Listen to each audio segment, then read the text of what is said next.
I'll call the meeting of the Board of Selectmen to order. Today is March 5th, 2020. Record will show that all members of the board are here. Also present is Town Manager Michael Unit. Unfortunately, due to an oversight, we do not have a U.S. flag here, so we'll dispense with the Pledge of Allegiance and move on to the appointment and resignations. First item is a resignation of Tiffany Green from the Recreation Commission. Chair will entertain a motion to accept Tiffany's resignation. So moved. Second? All those in favor? Aye. Aye. Second is an appointment of Stephen Lucas as a permanent member of the Recreation Commission. Is there a formal appointment? Do we have to read his letter into the record? No, No? just, Okay, up. All right, excellent. no, Thanks, it's Mike. not like he's an employee, Right. so just the fact that we got a letter of, Maybe just the last line. oh, okay.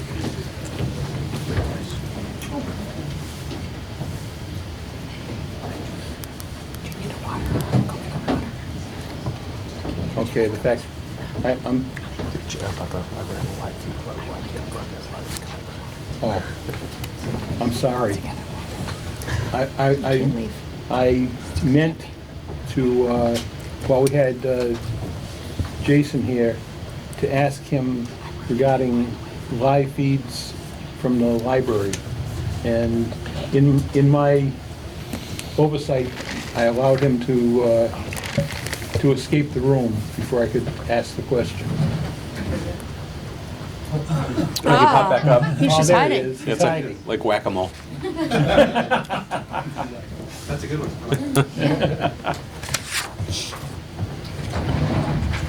So, we're just interested because with the problems we're having with the town hall and the selectmen's meeting room, we're wondering, we know that at the library in the community room, there'd be a taped delay. What would be the process to get that on? Is it possible to get that online? It'd be Yes. very expensive, or? Yeah, it is expensive, and it's gonna take some time, but you were on the committee when we renegotiated the license, and that's part of our capital plan. So it's something that we can, get done sooner rather than later. And I'm thinking it's gonna be about 90 days before we can get it online. Okay. And if we were to meet there, it'd be on a delayed basis then? Yes. And how long, like if we were to meet on a Thursday night, when would the public first get a chance to view the meeting? The following day. Is it usually early in the morning? I'm not really sure.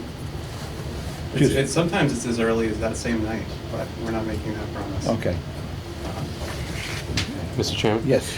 Jason, when you say expensive, very relative, can you put some parameters around expensive?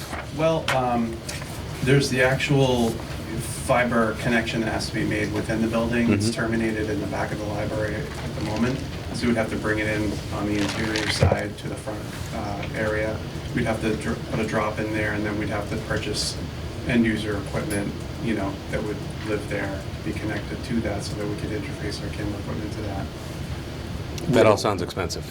Yeah, and I don't know if you're aware of the full history of it, but we have an exclusive contract with a company called Comtract, and they maintain our iNet, our fiber loop iNet as it stands, so we can't go shop at other places. Yep. And they're an excellent company, they do excellent work, but they're very busy.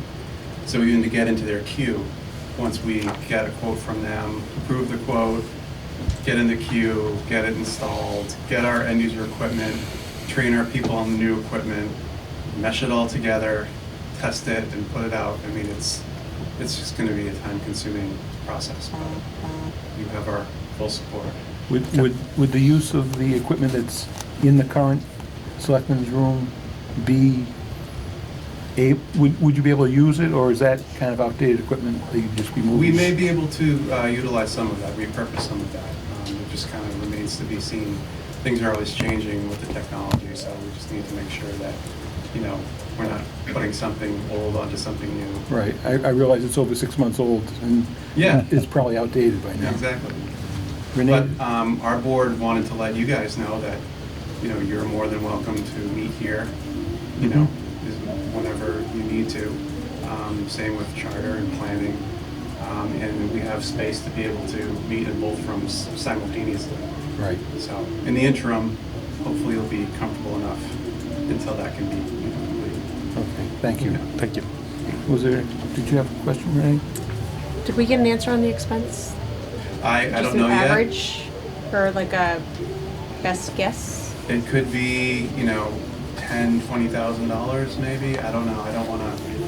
But I don't have figures yet from contract to be able to say that. But that money is in the cable budget from the renewal of the license, is that what you'd said? Yeah, we were given capital in this new contract, so we'd have to take it out of our caps. So it wouldn't be an added expense to the town, it'd be coming out of something that you already have. That would be the plan, unless it was some exorbitant Right. cost that we couldn't shoulder. Okay, you have another question, Renee? I was just gonna say on a good note, I mean, we have music here and I feel invigorated. And so- It's better to hear the music than hearing another meeting upstairs. Exactly, yeah. You think they take requests? Yeah. And give them a playlist? Well, as long as it's got a beat to it, I think. So, any other questions? Thanks, Jason. Okay. Thanks, Jason. Okay, and we'll take up on the appointments. I believe we were on the appointment of Stephen Lucas as a permanent member of the Recreation Commission. And Chair, I'll entertain a motion for the appointment of Stephen Lucas. So moved. Second? Any count?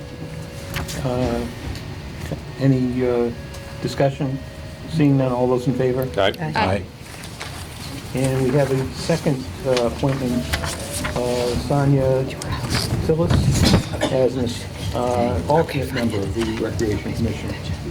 Chair, I'll entertain a motion. So moved. Second? All those in favor? Aye. Aye. We have no licenses. Does anyone have any announcements tonight? Now we'll Set. pass on to new business. Discussion and a vote to grant the extension to the mitigation agreement with Carroll Advertising LLC. Just units? You signed the agreement with Carroll Advertising on June 13th, 2019, and they had a location picked out that fell through, and they've since found a new location, and they want to extend their 6 months till September 5th to complete. They've been through the zoning board, and they're now at the planning board, and then they'll have to get state approval of the location. The location's at 3 Lopes Drive, and they went to the zoning board of appeals, and they were granted a variance, 2 variances actually. One was the requirement not to be closer than 380, not to be closer than 1,000 feet to a residence, and they'll be within 380 feet of a residence because the person that owns the property, it's an industrial property, it's owned industrial, it's used industrially, but they also live there. So just to meet that requirement, they got a variance from the zoning board of appeals. And the second variance they got was from the rear property line, so they could be visible from the highway. And next week, they have a hearing before the planning board. Anyone have any questions? So, Mike, the 3 Lopes Drive, that's the new location? That's the new location. What was the old one? Where Partigan Properties is, it's the vacant building. Yeah, I read that. I didn't know the where. It's off of South Washington, It's isn't it? on It's the like the same area. 174, 190, something like that. I'm not sure. of the number. I think the old location was closer to the Taunton line. It was Well, further- Taunton line? It was Yeah. at Bodica Roads at one time, the vacant Oh, building. right. It was there. behind there, Yeah. right? Yeah, 176 So- and 202 South Washington. Chuck, you're awesome. try. I like my notes. So I guess my only question is I remember seeing a lot of diagrams, right, with that 1,000-foot Right. circle. Like, will we see that again? Will we be voting on this again? That, I'm sure they submitted that to the planning board, so I'll get a copy for you from the planning board. Okay, I mean, I think I'd like to see that before, you know, granting anything, because if we approved it based on a different property, I would want to see kind of the same criteria, you know, the same review process. Okay, that being said, would the board care to defer this until next meeting possibly? If for we could. More information? Did we have time to do that, Mike? Yeah. Okay. Yeah. Okay. Thank you. The second item is a discussion on land management agreement or a boat launch on the reservoir. Jennifer Carlino, conservation agent, is here. And Jen and I were talking with the state on this, and Jen can fill you in. Yes, Okay. the open space and recreation plan has a number of priorities, but one of them is to improve access to water bodies and waterways. And so we met with Division of Fisheries and Wildlife quite a few times, actually. They used to have a division called the Public Access Board, and you could go to them and ask for federal funding. The state would apply for federal funding to do all of the design work, the engineering, the permitting, and any construction that would might be necessary to have a boat ramp on particular property. And then they ask that the town be the managers of that property. And so we met with them in January, and they wanted to have us go to the selectmen and gauge if there's enough interest in that to move forward with the process. So right now, it's just a very basic preliminary, are you interested in having a boat ramp? And that would be at the property that we already have designated as a boat ramp. It's 237 Mansfield Ave. And you have the plan in your packet. So there was an old plan done in 2007. We'd just be starting with that, just to look at that and make sure that's really something that could happen. Is that this, Jen? Yes. So is this the property that we were told is too shallow to have a boat? The entire reservoir is too shallow for a significant motorized boat ramp, but it's still appropriate for car top access, for canoes, kayaks. We talked about this before, right? We talked about this in Yeah. the fact that people are coming with boats and putting them in Right. at Juniper Beach. Yeah, it doesn't mean they can't get in. It's just the state doesn't want to spend that much money on a Well, ramp and a dock. For a larger boat, you need a larger motor and More depth? more depth, right? There's not enough depth. There's enough depth for a smaller motor and for person powered boats. So that, you know, you can still have motorized boats on the reservoir. But this, with Division of Fisheries and Wildlife, would just be for rooftop canoe and kayak access. So it wouldn't displace any existing businesses who are using that property. We would work with Division of Fisheries and Wildlife to make sure that there are designated spots for the town, designated spots for fisheries and wildlife, and then the rest of it would be open to the public, to anybody to use that. And what was the address again? Sorry? 237, I think.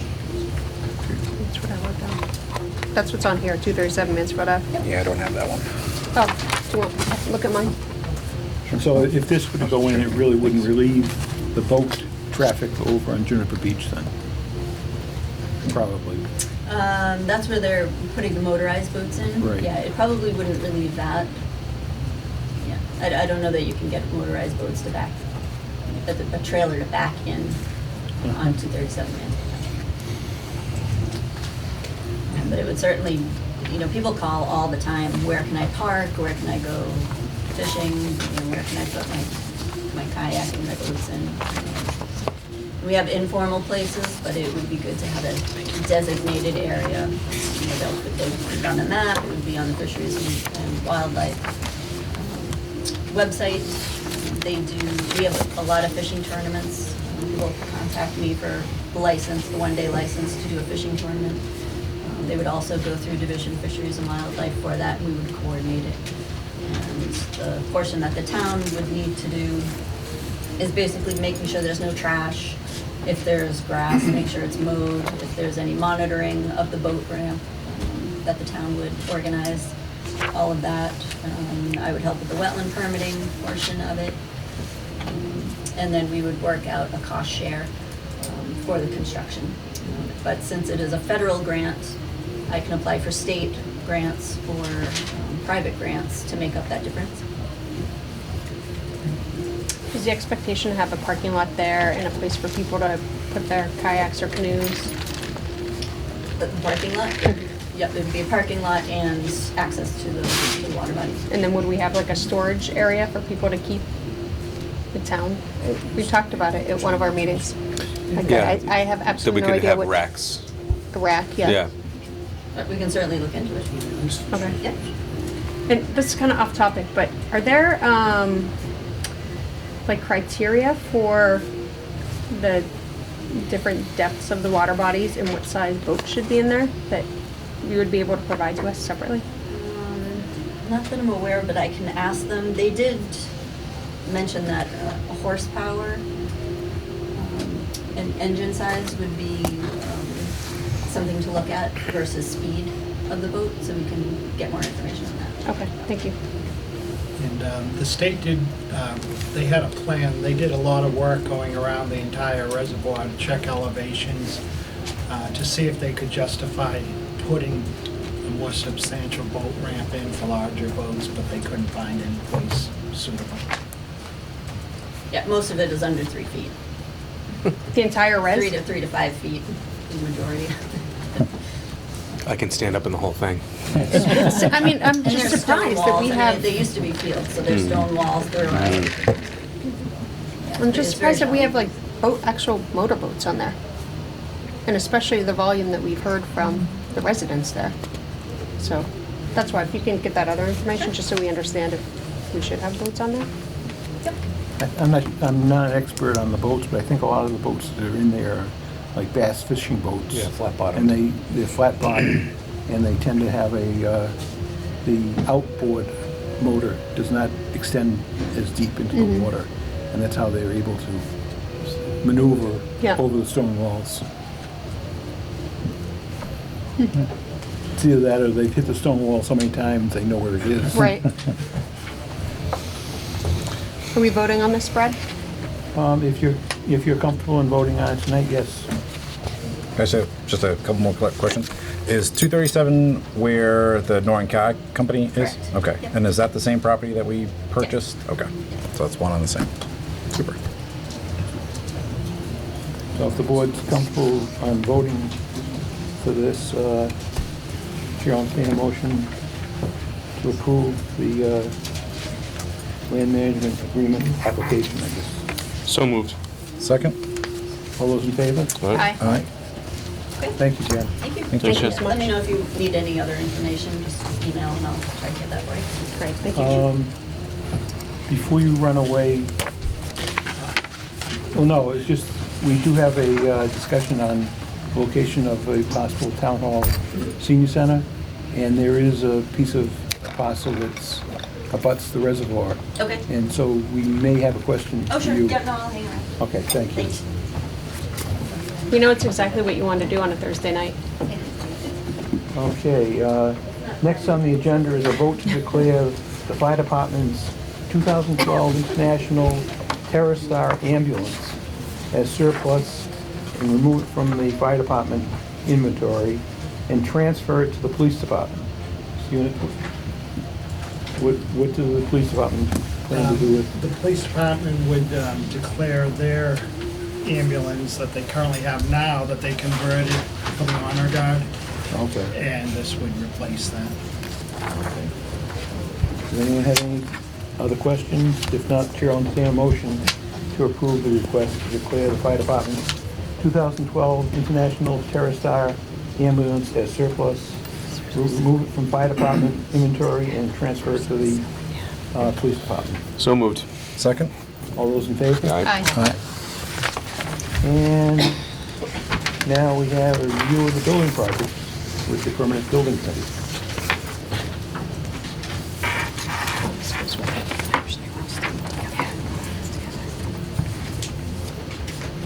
Good evening. Good evening. Thank you for having the building committee back this evening. We are here to talk with you all about our findings from the past 4 or 5 months' work. We started out,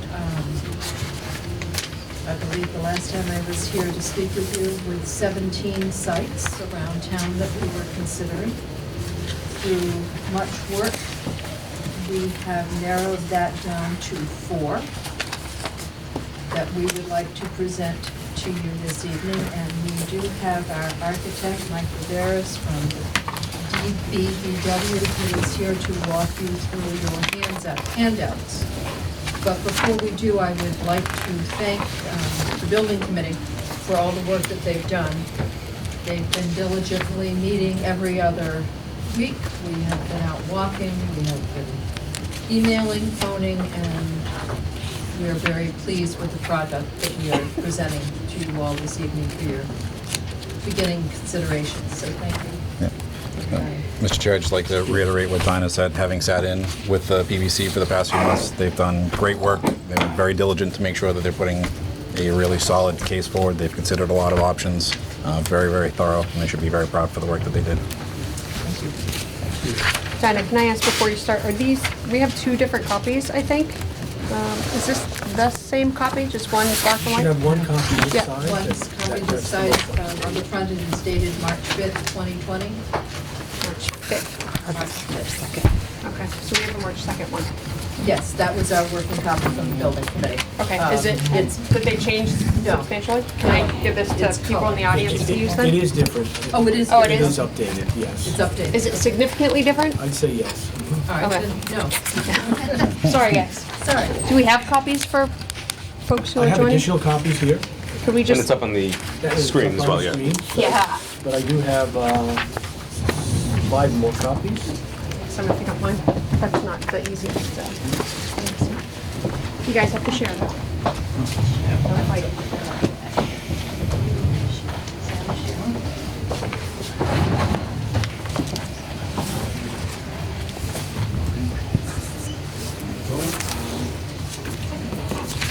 Don't mind. Thank you, Dinah. Thank you. As Dinah mentioned, we're going to be looking at 4 sites this evening. And you'll see that there are 5 options for the 4 sites. Site 1 is on Reservoir Street. It's owned by Wheaton College. Site 2 is 116, 120 Mansfield Street, which is a lot that's presently for sale.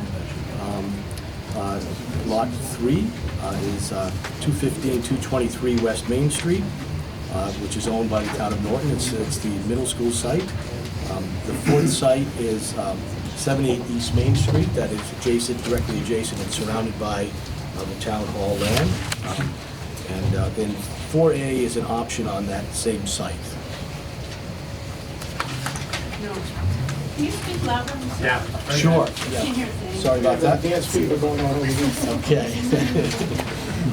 It's surrounded by So town this next property. image is just an aerial of Norton that shows the distribution of the sites relative to Main Street and Mansfield Street. We're going to start with Site 1, what we refer to as Site 1, which is on Reservoir Street. This site is approximately 34.2 acres and extends from Reservoir Street to the Norton Reservoir. This parcel is owned by Wheaton College. I have just a few pictures here to give you a sense of the site from Reservoir Street. It's a heavily wooded site. Hey, Mike, may I ask a question before you go on? Please. The color codes. The color codes are related to whether the site addresses accommodating both town hall and the community center, or whether it addresses just the community center or just town hall. Okay, so this particular one is both. That is correct, yeah. Okay.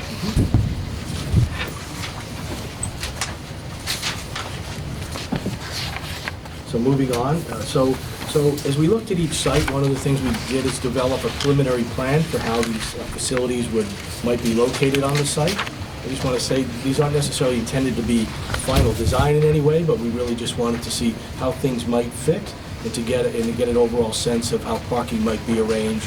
And we utilized these diagrams to help us develop cost estimates of budgets for each of the sites. So what you're seeing in this site plan is that there would be essentially two ways in and out. There would be largely a sort of centralized parking area that would be surrounded by trees and would be landscaped in such a way so that the parking is somewhat defined by trees and not just in the open. But you could see that the site, you could drive in either way. There would be a drop-off for the community center, and then the town hall sits just to the left. We decided that it would make sense, most likely, to have the buildings close together. They could possibly be connected they could be connected internally, or they could just be connected by a roof, but we thought the buildings could work well together. We located some parking in this option to the right of the community center, so that there would be very convenient parking, and people wouldn't have to cross the drive lane, and they could come straight in. As you look, you can see that the road would continue essentially past the parking to the right of the community center, and that would present the opportunity in the future to develop possibly recreational improvements along the Norton Reservoir. We didn't include any monies for those improvements, but we do think that it's one of the potential benefits of this site, that there's significant opportunity for water access. You can see on the map on the overview on the next page, which I'm showing on the screen. This will just give you, this is a very large site, and this image should give you a sense of scale relative to the development versus the overall site. It's a very large site.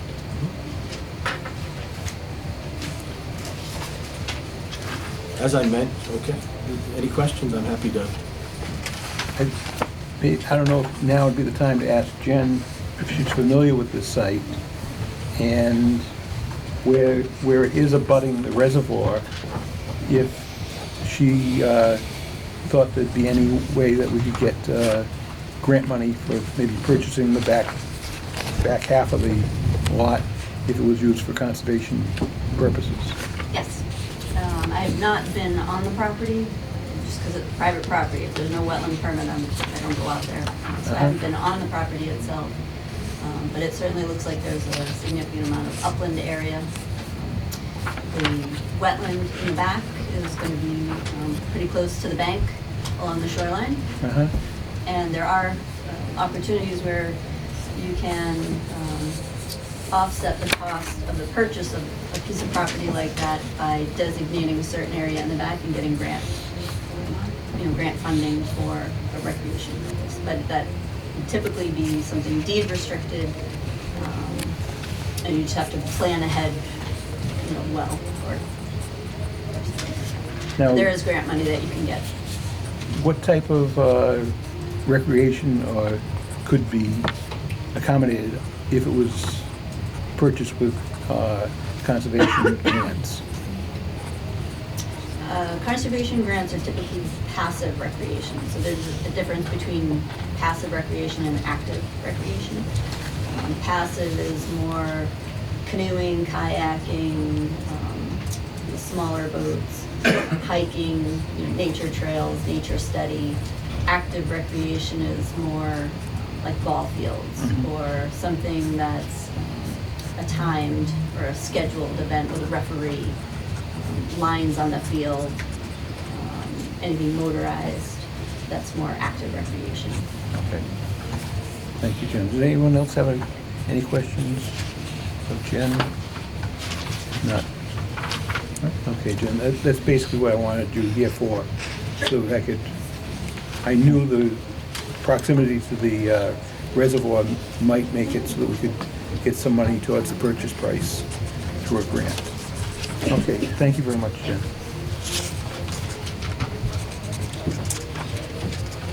Before we go to the next one, can I ask a couple questions on this one? Are there any potential opportunities for access from 140? No, not directly. There is a parcel of land I understand is for sale between this parcel and 140, but we haven't addressed that as part of this exercise. So what would we be looking at when we think about traffic going down Reservoir Street? Because those are all homes in that area? We have not done a traffic count. That's something that could be looked at. What we would do, what we certainly would be able to do, is to locate the drive lanes as they go in and out in a place where they wouldn't be directly opposed to someone's residence. As you think about lights and coming in and out.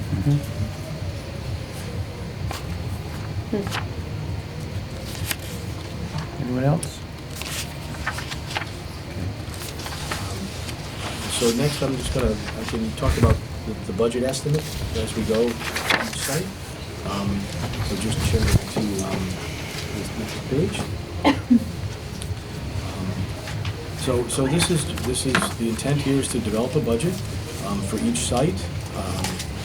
For this first site, what we did is estimate the cost of the building and the site improvements in $2020, and then because the project would be some years out, we then escalate that cost. In this case, we've escalated cost to January 22. And you can see that on the left-hand column. You can see on the bottom what the overall cost would be for the construction with escalation to January 2022. You can see in this case, Town Hall is estimated at $14 million, and the community center is estimated at $6,790,000. Now those costs are without soft costs, and soft costs include everything like architecture and engineering fees, owner's project management fees. We've included some money for moving, for furniture, all the sort of non-construction related items, but there are quite a few of them. As you can see, the soft costs for the town hall, we've tried to sort of run these each time through each site, so as you think about the sites, there's a cost for town hall and a cost for the community center. But you can see the soft costs for town hall are estimated at $2,549,000 in round figures, and for the community center would be $1,364,000. So that we then take that and total both the hard and soft costs, and then of course during construction the owner would want to carry contingencies for things that happen during construction, and so we've carried an 8% contingency for construction. We've also carried a 5% owner's contingency for soft costs. Now we don't really have a price for this parcel of land, so we just want to include a number because it does need to be purchased. We understand, so we've included $1 million just as a placeholder, not as any cost that we don't know what the site would cost. So that brings the total for this site one to $27,985,000. Now, one thing that is a little outside of this is this site the soils don't drain well. So we're not positive we can get an on-site septic system on the site. We think it's possible, but the soils, we would take more work really to determine that due to the poor soils. So if that didn't happen, the other option would be to connect to the for sewer main, or the sewer line that's further up Reservoir Street. And so we suggest that for this site to consider the idea that you might need to spend an additional, we've just allotted $400,000 for an extensive sewer line that would need to run up the street. So that's in addition to the bottom line that you're seeing there. And is that 400,000, is that based on conversations that you've had with the Water and Sewer Commission? It's based on some numbers that we did previously for the study when we were looking at the Elm Street site. And this really does need to be further investigated, but we know it's expensive work, so, but our understanding is that that connection would be allowed. It's about 1,000 feet. Okay. The last manhole is just to the other side of Elm Street.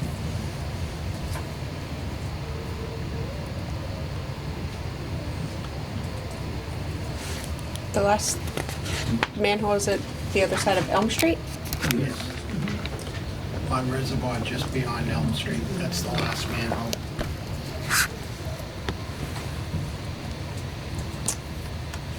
I gotta see that. When was the initial cost for the Elm Street one? What was it? You based this on? We you based it carried on- $500,000 at that time. 'Cause What year this- was that? Last year, Last year? Okay. 2018. So not long. not so long. Is it 18, 19? Fiscal year 2018, 2019, so Okay. just last year, yes.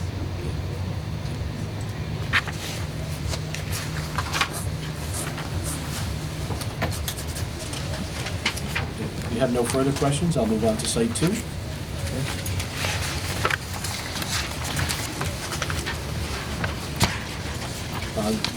This next map is really just a map that shows, perhaps, we're just trying to show location of wetlands and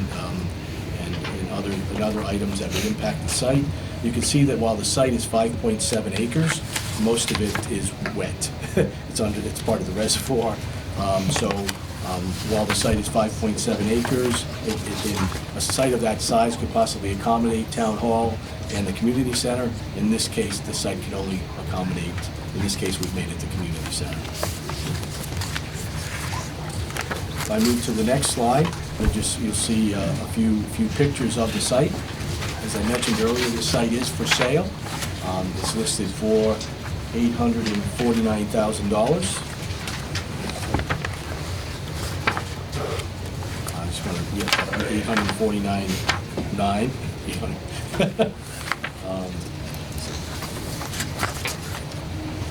If I move on to the next slide, you'll see a layout of the community center. In this case, the community center was designed, the layout was done last year, and in this exercise, we're basically using the layout that was done previously.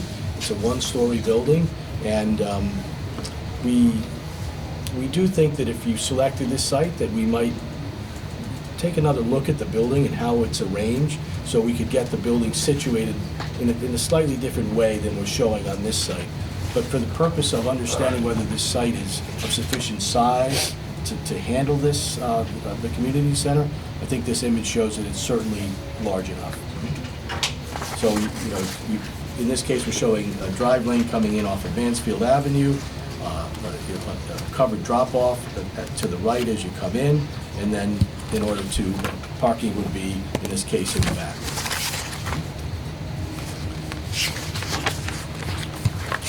Any questions on this site?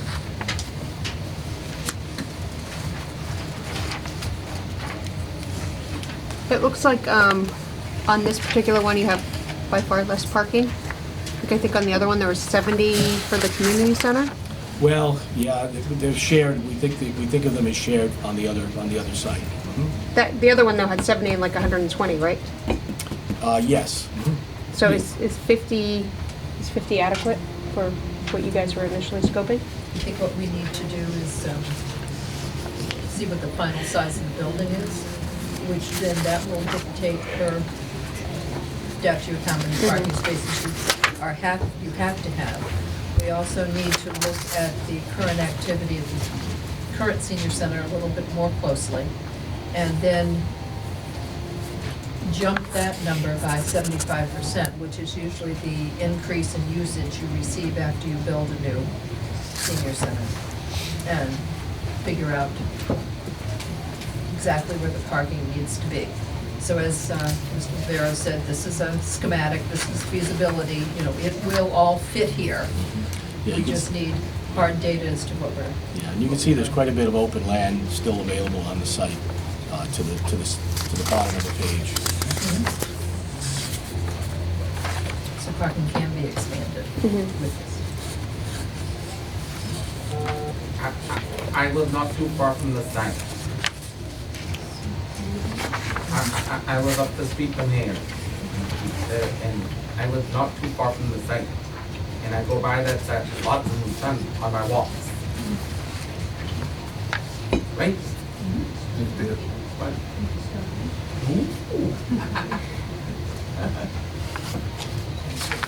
Any questions? So the next slide is a budget for Site 2. And in this case, the budget for the community center in 2020 dollars, the construction cost would be $6,897,000. If we escalate that to January 2022, the cost would be $7,428,000. If we had the soft costs, contingencies as we added before at 8% and 5%,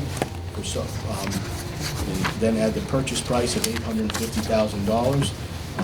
The total budget for this at this site would be $10,764,000. Any questions?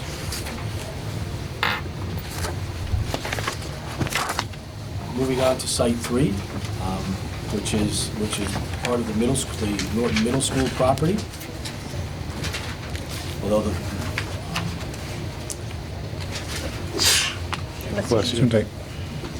this site is 72 acres, we would only be taking a small portion up along West Main Street. And I'm just going to click forward to photographs of the site. The area that we're proposing, the community center, is where the park is presently located in the playground. So in this option, both would have to be, you'll see that we've included some money in the budget for potential replacement of these items. We tried to locate the community center without impacting the park, but found that not to be very feasible because of we would have to move the drive lanes for middle school or parking, and we couldn't find, I guess, in our mind, a practical way of not impacting the park and the playground.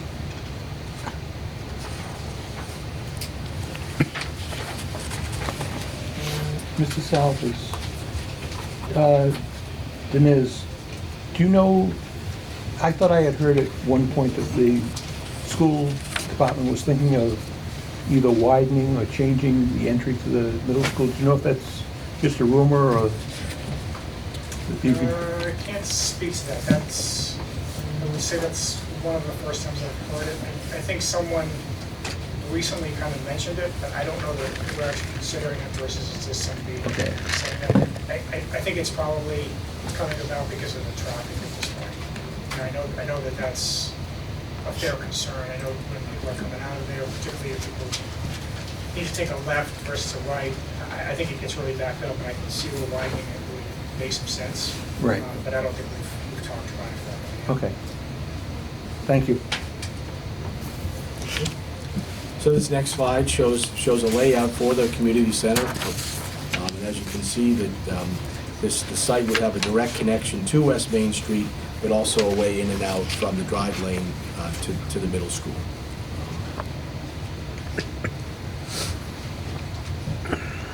It is a snug fit, but it does fit.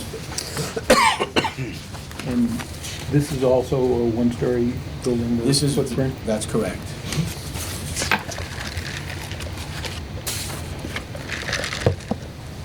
And the footprint of the one-story is worst-case scenario, is that why it's used, or is there money savings going one story versus two, or?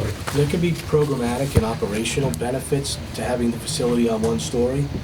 We have looked at putting it creating a two-story building. But what happens is there are trade-offs because you need to add square footage for stairways and for an elevator. And so the building actually gets the footprint gets smaller, but the overall square footage gets larger. You would also have to add an elevator, so a building of this size there's a sort of a tricky analysis to determine what is most economical and what makes the most sense. But I think the most economical building would be to build a one-story building. Okay. Thank you. Hey, Mike, can I ask a question? You made an earlier comment about the size of the property at 72 acres and we wouldn't use it all. Why wasn't it why weren't both buildings considered on this one? One more time? Why weren't both buildings considered with this land, the size land? It's the middle school. It's a middle school. Oh, so that 72 includes a building existing? Yes, it's Oh, okay. the whole parcel. I gotcha. So I'm like, we have that much space, why wouldn't you put it there? Gotcha. A lot of it's wet. So where it says it's total square footage, it's based on the parcel, it's not like the footprint of the building? That's correct. That's correct. Do we have the footprint of the building somewhere? 11,150 square feet. 11,150. In the deck? Yeah, it's on the estimate page. Okay, It's at the top of each Okay, in perfect. orange. thank you. Mhm. Otherwise, I'll call you in the middle of the night and ask you. It'll go to voicemail. Please feel free. Oh, I'm Come sorry. over. I gotta put my glasses on so I can see that far away. Who was it that had a question? Oh, thank you. Yes. Do you know the size of the buildable lot that we're looking at for the parking in the building of that particular piece of property? I don't have that in my fingertips, no. That's an important number. You're saying just the area, the site of the amount of land required to build? Oh, that's not what the 11,000 is? That's the No, building that's itself? the building Oh, itself. yeah, I'd like to see that too, like the building, the parking lot, to Yeah. understand what out of that 72 acres are we looking at? We had talked before about that, and I think it was two and a half acres for that one, which is, an acre is about 40,000 square feet. So if you're 2 acres, you're about 80,000, 80 to 100. And if we're 2.5 acres? It'd be 100,000 square feet, give or take. Yes. How many parking spots do you have there? Like, Unfortunately, I don't recall. I know, and you'd have to give me a minute to, if that's okay. It looks like 47 or 67, that little tiny, tiny number. Well, I mean, 67. How many? 67. might be in my mid-40s, but dang it, they're still working. I didn't have to do one of these.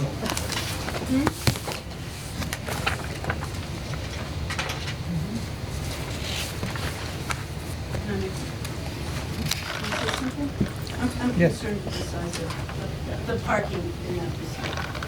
67 is.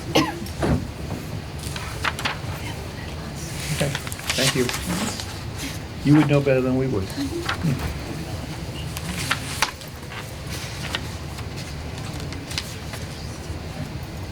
So Beth, you have concerns with the other one too, that right now is at 52? Yeah, but they did say there was more than to move that. Right. You know that?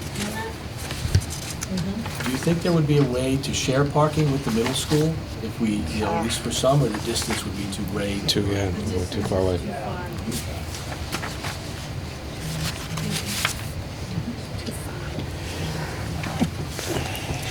Because the closest spot to see would probably be like the walk or yep. I agree because if they when they park right here, then it will be a too far of a walk, but then it will be elderly and stable. Thank you. We did start by looking at moving the drive lane and reworking, parking for the middle school. But as we really dug into that, it seemed like it was going to become such a significant project that, I do think it's possible, but it will begin to impact the paved areas and, think about a new connection or a revised connection to a state highway. The project would become quite significant. It's not impossible, I think it's doable, but it is a much more expansive project. What's our target on parking spaces for this, Donna? I think that it depends on the size of the building. plus No, the but I mean, size of like- the usage. I understand the size of the building, but it seems like Beth has an idea of, I don't have an exact number, Yeah. but I know right now, going through the senior center, we're having between 60 and 70 people a day. We did a head count show this week.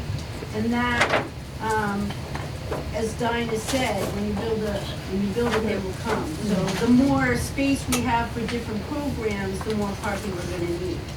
So, But also, this isn't quite like the town hall where people, employees with a greater number of employees who drive in and park for the day. Right. These people are coming and going, probably for 3 hours, the longest time, maybe. 3 or 4 hours? it depends. Yeah. But the thing is we're hoping in a new facility to have multiple rooms where multiple activities are going on at the same time. Right, but it is a rotating population, It is. yes. So, but it does need Further. adequate parking, yes. In the previous study, a year ago, I think that they were looking for the community center for about 70 spaces, but, that certainly can be looked at again. Yeah. I think it was about 70, 75. Yeah. Excuse me, Dinesh, if I can pick your brain again? Sure. Good luck. Well, Be careful. mine is slim pickings, so. On the wastewater at the middle school, I know they have the wastewater treatment plant. Already getting on my next meeting. It's just I know they had the line down West Main Street, and I thought they were, because you were taking it from the high school and the L school to put into the wastewater treatment plant. Yeah, I don't Yes. know. Okay, I got a hand over here. If you don't mind, I'll speak to this. I actually spoke to Frank Fornia today about this issue. Yeah, And I remember when we discussed this with the DEP, or the sewer project with the DEP years ago, the fact of there's still the force main in place once the high school and Yale get connected to the sewer line. And we were wondering at the time if that line could get redirected from the middle school down the street to the sewer. And he said today that, from what he could tell, looking at the plans, that can happen. It's gonna be a substantial cost to change the treatment plant building that they have there now to a pump station, but it can be done. okay, no, I was just, because I noticed they had a wastewater treatment area here, and I felt that Yes, possibly we could tie in so we'd actually be using the sewer. Right, instead so of he did say that if in fact the building went there, it most likely could be tied into that new station. Okay. But currently, the leaching area for the existing treatment plant is underneath those tenant schools. So it will be some years away, if I understand. Yes, it's very future. Okay. Yes, Jen. Brad, if the park and the playground were removed Yeah. and relocated, then that might trigger an Article 97 conversion. So if it's designated as parkland or playground, and you convert it to a different use, then we have to go through both houses of the legislature and town meeting and the conservation commission for approval. And then you've got to replace the property, so it's just something we'd have to look into to make sure that. It wasn't clear to us that the land was specifically designated as park. That was Yes, already, we've asked that We'd have to question a look at couple it. of times. Yeah. But they're, we have discussed that issue. But our understanding was that it wasn't specifically designated as park. That designation, that would, right, but. that was just the name, but the land wasn't designated as parkland. However, that's why we are Just bringing it up Yeah. now that. No, but that's why we're Yeah. carrying some money to relocate the park. And, we have even discussed working with the original group who set it up and looking at their sites that they had considered previously and seeing. We're very anxious to not get rid of the park. Thank you. Question. Yes. I was at the school committee meeting last night, and the plan that they have for the field project included tennis courts. behind the current middle school. Would that mean that those tennis courts become available, or the plan is to use those as well? Our understanding is that the tennis courts could possibly be made of, the land, the tennis courts themselves could be removed. But the Some of them for parking purposes. I can find out. I know The that we use them septic- for the high school right now, Yeah. so if we were moving them over to the actual high school, it's a possibility. I don't want to speak definitively on that, but And again, the septic field is underneath the tennis courts and sorry? the septic. Bleach. Oh, It's underneath- it's underneath? Underneath the Yeah, so I tennis think it would be problematic to put parking on, above it. You can play tennis, but you can't park on it? Well, wait. Yeah. Yeah. Seriously. Anyone We're else? waiting for that. Before I put my face down and ignore people No. unintentionally? No. Come on. You're lucky when it's running. So the next slide is the budget estimate for Site 3. No. So in 2020 dollars, the cost of, we budget for construction, $6,722,000. And then we escalate that to January of 2022, which brings the construction cost to $7,329,000.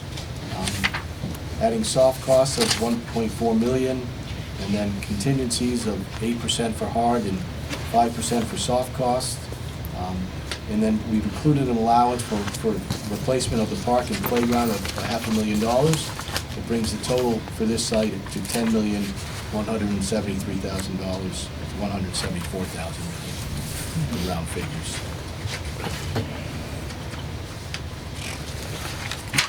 No questions, I'll move on to Site 4.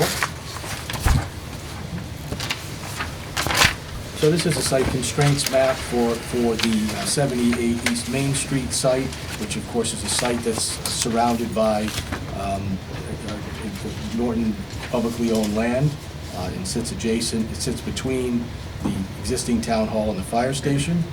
You can see that while this site is rather large, it also has quite a bit of limitations due to wetlands and floodway. All you can see on this site constraints map. I think this is probably, this next slide is just images of the site. I think it's probably all quite familiar with this site. Then the next slide is a layout, a layout for how we can locate town hall and community center on this site. Now, the site is, it's large enough to accommodate these two uses, but there's not a lot of extra space, quite honestly. So in this case, we looked at a two-story community center, which I think would need to be looked at again programmatically, and if that can work for how you envision the community center to work.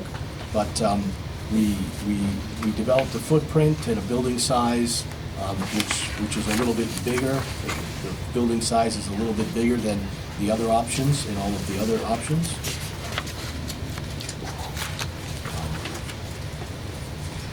Now, for this site, the idea is really to create a municipal center. And in doing that, create new ways or revised ways in and out of the site. We think that if you tackled the site, you'd be making improvements beyond just those that are necessary, let's say, for the two buildings. You would be looking at, like new ways in and new connections to East Main Road. I think you would also be updating the parking for the library and probably even the police station. I think this site gets, there would be quite a bit of work in order to accommodate the two buildings on what would become this site, but it is workable. Any questions? I have questions on this. I'm trying to understand on here traffic flow. So I can see it coming in to the left of the fire department, and then to the back to the parking lot, and then I don't know where it goes. The road, it gets a little light, but you can see that there's a connection to the north of the Norton Police Station that runs to East Main, which is where the road is now. The drive is now, the drive that presently serves the Public Works garage, we would connect to that. Gotcha. So, an entrance and egress on either side of the, one on the police side, one on the fire? That's correct. Mhm. What is all that, all the lines in the middle for Those town are hall? all water lines and utilities, Okay. electric. Mhm. And then where it says Norton Fire Department, Mhm. I can't tell, is that the entire existing building, or is that just, We would be The fire demolishing a department. portion of what's town hall. okay. Not, So is that shown here? Like, I can't tell if that's shown or, It is, it's shown, I'm sorry, it's not showing up well, but we have removed a piece here, yeah. It's not, I should have dashed in where the removal is. okay. But essentially, if you were to walk into the fire department, everything to the right is gone. That's correct. Okay. yeah. When you walk through the wall, there's an interior wall. Yep. Everything to Beyond the that, right. like beyond that. bathrooms and Correct, everything. yes. Yeah, and we've included some money in the budget to basically, because once the demolition occurred, there'd be, what was the facade exposed? Go back to the pictures. Yeah. So basically, anything that's not brick It's gone. is gone. Looks much larger in the picture than on the, on the diagram. Yeah, there's, I think it's actually in the middle there a little bit. It is odd. So, and is the town hall, you have two-story community center, town hall still two-story? That's correct. Was there a look into it being 3 stories? Given the, like, the crunch? No. 2 stories keeps with the aesthetic feel of downtown. The majority of buildings are 2-story, with the exception of the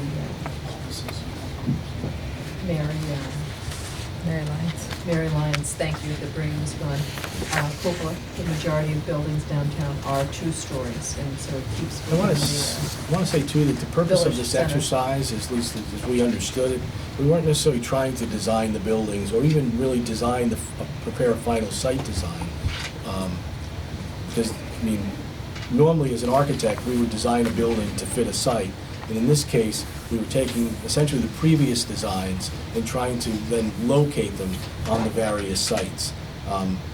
You know, to design new buildings for each site for this modest exercise would have been, you know, it's a considerable amount of work. We think that would be your next step. You know, show that the sites can accommodate this much construction, this you know, the square footage. Think about what the cost might be, and then the next step, if you find one of these sites favorable or more, would be to, you know, study them further. That I mean, makes sense. Right, and I guess my question is more because you look at this and it looks like everything's smashed together, right? And then you think about any expansion from the fire department or police department, I mean, we're pretty much limited Yeah. with this setup. You're going to see another option coming that puts one building up, which adds one building to the site versus the 2 that we're showing in this scheme, and which would give you some flexibility in the future. Did you consider repositioning town hall, like, could you reposition town hall to be, I think that's really what I'm trying to say in my earlier comment. I prefer if you, I mean, I think it's best if you don't think of this as a final design. This is just a study to see where the buildings could feasibly fit on property that would work and is available within the town of Norton. right, So it's not- understood, Yeah, but, so it's not to design a building to go on a particular site right now. We were tasked to find a place to locate 2 major town buildings, and within the town, these are the options that we've come Yeah. up with and I mean, possible locations. I do think that there are many other options for how these 2 buildings could be brought to the site. That, you know, just studying all of the options are beyond the scope of this study. no, Like, understood. yeah. Again, when you look at it though, you see 2 buildings, an awful lot of space for parking, and then everything just in a very small vicinity. You know, this is where, you know, one of the things we do as a firm is we do a lot of visualizations for, you know, for what we design, and I think this would be the kind of site that you would want to study and we could give you a very strong understanding of how things would look. We do virtual reality, we do all kinds of things, and so we could really help you understand how this would work.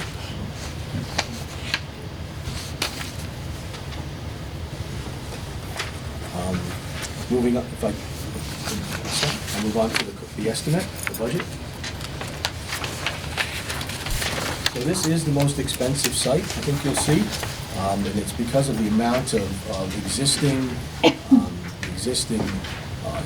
areas that we have to demo and then improve. It's also a complicated site because it needs to continue to function while improvements are being made. So there's many areas of the site that are going to be impacted, and so the construction has to be phased. It would be a one-phase project perhaps, but within that one phase are going to be a number of steps in order to implement the improvements. So building on this site is likely going to be more time-consuming than building on a site like Site 1. Because Site 1, you can go in, you can clear it, there's nothing, essentially nothing in the way, and you can build the improvements. So in this case, you've got to work around a lot of existing things, keep them operational. You need to provide parking for staff, you need to provide parking for visitors, all while trying to build the improvements. It is possible, we work on tight sites all the time, but it does add time, and time adds cost. So looking, again, looking at the budget amounts in 2020 dollars for construction, for Town Hall, we're showing $15,334,000. For the community center, we're showing $7,896,000. If we escalate that, the Town Hall budget estimate is $16,515,000, and community center at $8.5 million. Adding site costs and contingencies, and then again, placing a number for the purchase price at $1 million. It brings the total cost for this to $33,140,000.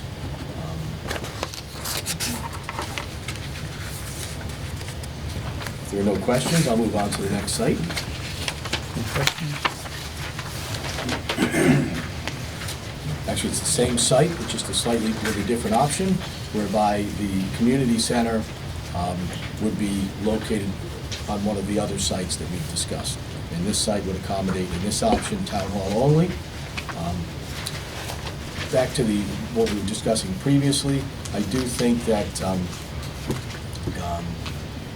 if you decided to move forward with this site and put Town Hall only here, we probably would probably locate Town Hall in a different place than I'm showing, so that perhaps the Norton Police Station, if it needed to be expanded, or there would be other options available.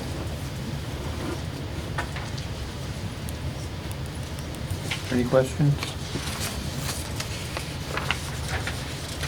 Put my glasses on. Someone raises their hand anyway. And then just move, go ahead. I don't see any hands. Okay. Moving on to budget. Construction cost in 2020 dollars, we estimated $16,454,000. If we escalate that, it brings it to $17,721,000. After adding soft costs, contingencies, and the land purchase price, again, at $1 million, is a very rough estimate.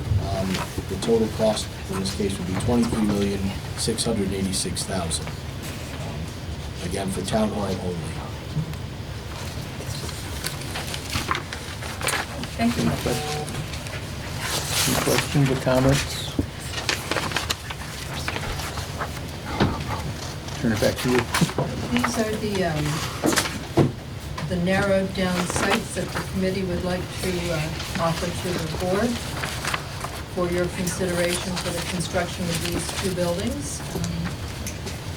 These are very needed buildings within the town. The town hall is currently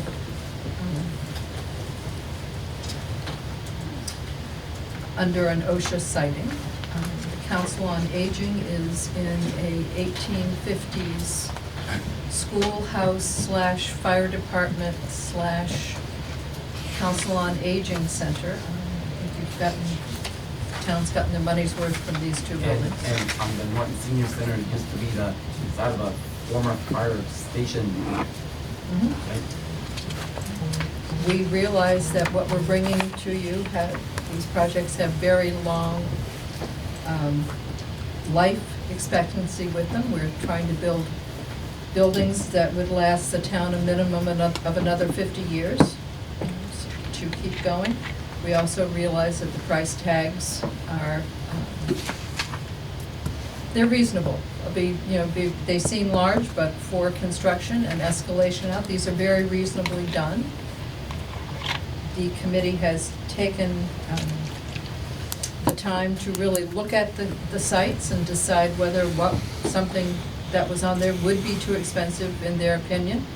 And if it was in our opinion, we jettisoned it. So we're bringing you very reasonable numbers. We are very happy with the numbers. DBBW has used a reputable cost estimator to come up with these figures, so they have not just been pulled from thin air. And the name of the cost estimator, Mike? Myakota. So we were very pleased to have worked with them. We're very happy. And we would offer this to you for your consideration and your decision as to where you want the building committee to go farther. We'd be more than happy to answer any of your questions. We realize you're not going to make a decision tonight. We would encourage you not to. Go back and think about it and have us back to your next meeting for discussion. We would very much like to see this as a committee, go forward at the annual town meeting. If not the annual, the latest in the fall. We are dealing with cost escalators. And you can see what has happened within the last year. Prices have gone up. That's true. Yes. Dinah, thank you very much for the work. I think this is well thought out and well presented. So to you as well. So thank you very much. Just my question would be, are these ordinated in terms of what you feel are the best options? So No. okay.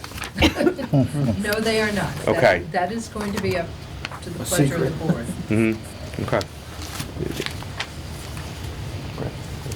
I'm sorry. One thing I'd like to say is, I've gone around to a couple of community centers. There's one in Raynham that was built not too long ago, and it's a very nice facility, and their activity has picked up probably 50% of what it was. And today they're looking at increasing the size of that facility, just because of that reason. The parking is not that great either. So when we look at the sites, we really need to keep in consideration, I know costs are very, very high.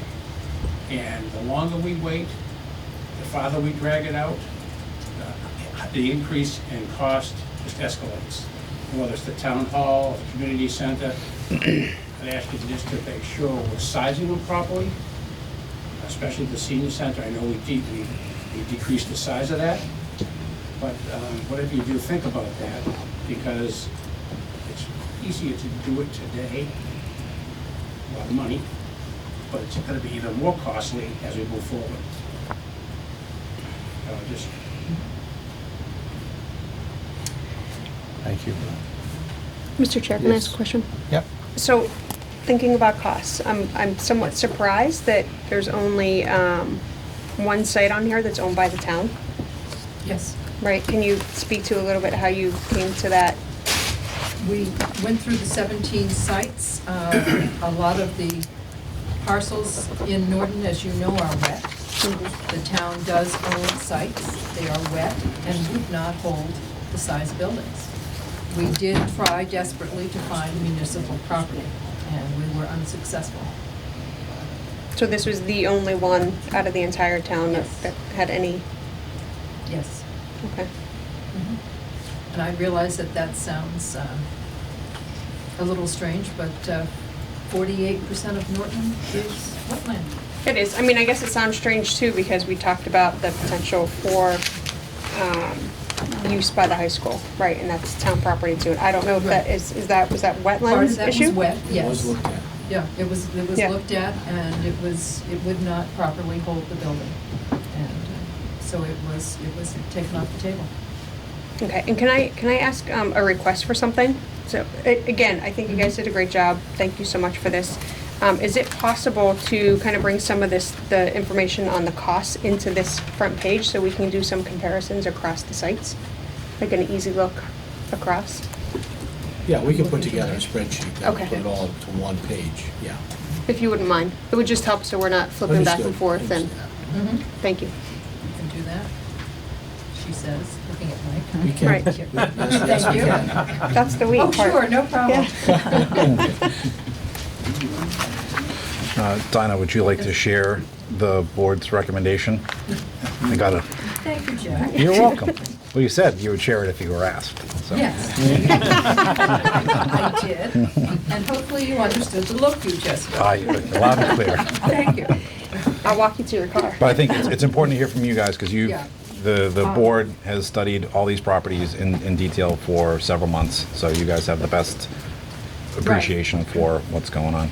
Okay, we did, at the close of our last meeting, we did poll the building committee to see where we were with sites 1, 2, 3, 4, and 4A, as the last one is known to us. And the building committee recommends to you, our choice would be site 4 first, which creates the municipal campus. And our second selection would be the placement of the community center at the middle school location and the town hall on the site 4A location. So it's at 3 and 4A? 3 and 4A. So our first choice was site 4, to create a municipal campus within town. And our second choice was site 3 for the middle school site for the community center, and 4A for the town hall. Can I amend my request? Sure. And you can say yes, because somebody else is going to do it. Can you, when you put the costs together and kind of show us a fuller picture on one page, can you put your number 1 up top and then the number 2, just so we can kind of compare those two together? Okay. And then the others as well? Okay. And I'll be looking forward to hearing your choice. Jack. I was able to vote on this as Yes, you were. as a representing the town on this, and those were my recommendations as well, just having studied it. So it was not unanimous. There was some good discussion back and forth. I think somebody proposed the Reservoir Street site, and I definitely think there's some value there. So. And the discussion back and forth, is that captured in the advantages versus the disadvantages? No, I don't know. I can't respond to that. It wasn't captured on paper. It was our discussion as we went back and forth based on everything that we had heard, notes that we had taken. But the consensus was for 4 and then site 3 and 4A. Okay. The advantages and disadvantages are largely our making as the architects, as we saw the sites. Okay. If there's anything from that discussion that you feel is relevant, right, where that kind of falls into an advantage versus a disadvantage, can you add that? Sure. On here? Because I think it would be good to understand you guys looked at this the most, so if there are some opinions that make sense to be shared. Okay. Thank you. I can do that. I'll stop at that second Thank you. amendment. I think that's all good information that we could use, because you know the projects better than we do. Well, we will have that to you, I can do that very shortly. yeah, shortly, middle of next week. Okay, super. Thank you very much. Mr. Chair? I think Yes. Brian, you had I your hand have up? Sorry. One more thing. The option 4, when we discussed it, one of the things Mike was gonna follow up with is there's another abutting piece of property, small. We're hoping that if we could add that to it, it makes option A more attractive. I don't know if Mike found out any more on that? I haven't. That one on the left-hand side? No, since we sent the letter, I haven't heard from him, but I'll follow up. I don't know if Mike, can you show that real quick, just so they understand what we're talking about? that goes back to Renee's question about a busy site. This would help if we can take advantage of it. If I stand up, I can probably show it best. It's this parcel here. You can see how it would benefit the site overall. Right. It would be considerable. And Mr. Units has reached out. He just hasn't received a response yet. Okay. But that would certainly add cost too. It would definitely add cost, but it would space out the site. What's there right now? It's vacant. Vacant. It's trees, right? Is it trees? It could make the senior center back to one story, which the cost would go down on that to offset the purchase. That is very But we true. don't know that. Right. That's a good point, though. And it's relatively dry. Yes. Okay. Okay. Well, we'd love to know when you would like to have us back, and when you come, we await your decisions. Great. Thank you, Donna. Thank you. Thank you. Thank you, guys. Thank you all very much. Nice for work. all your work. I'm sure it's been rewarding and frustrating. Thank you very much. Thank you. Thank you. Hold on. Thanks, Mike.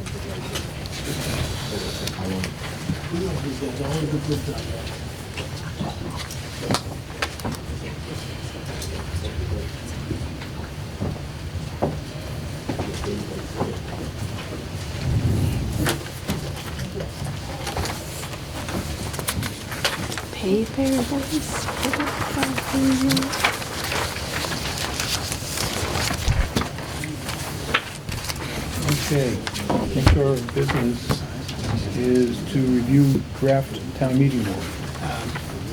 You have a copy in your packets of the draft town meeting warrant. And as you go through the warrant, you'll see the bulk of the warrant are zoning articles.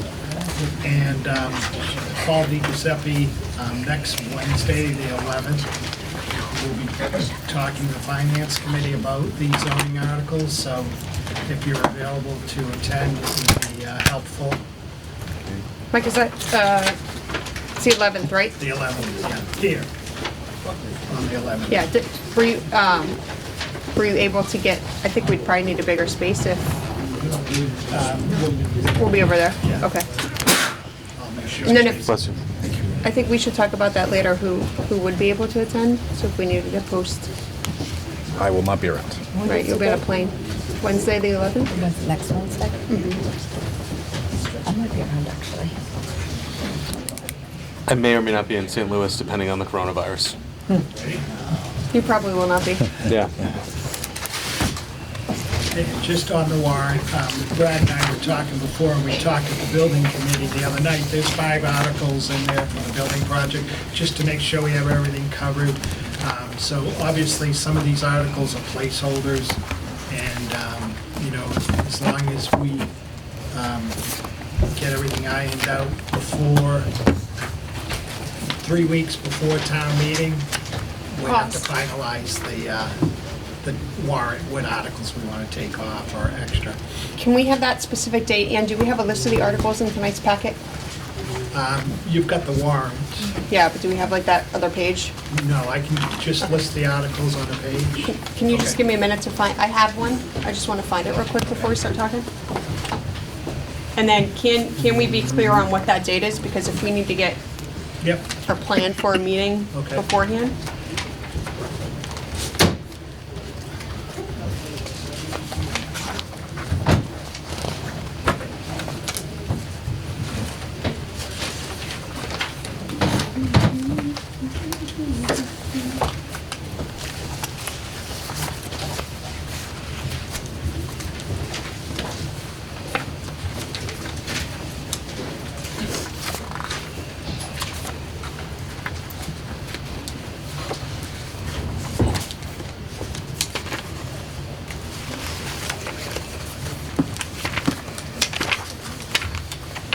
You're waiting for me. I just have to find that list.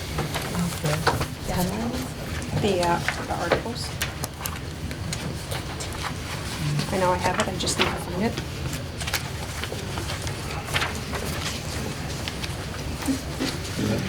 we're gonna do the review. Okay. I'll get you the list of the articles and mail that to you all. Okay, town manager's report. You sent it recently too, I just, have to find it in my stack of trees. I think they all are around 10, 12, something like that. Just looking at it quickly. What was that, Brad? I think they were around maybe 10, 11, 12 in that area on the warrant. I just looked at it quickly and noticed they had to do with the building. Such a good thing to write on. So are we going to go through the warrant tonight, or is this just for reference? Just for reference right now. We're not gonna go through it? We weren't going to, but we can. Okay.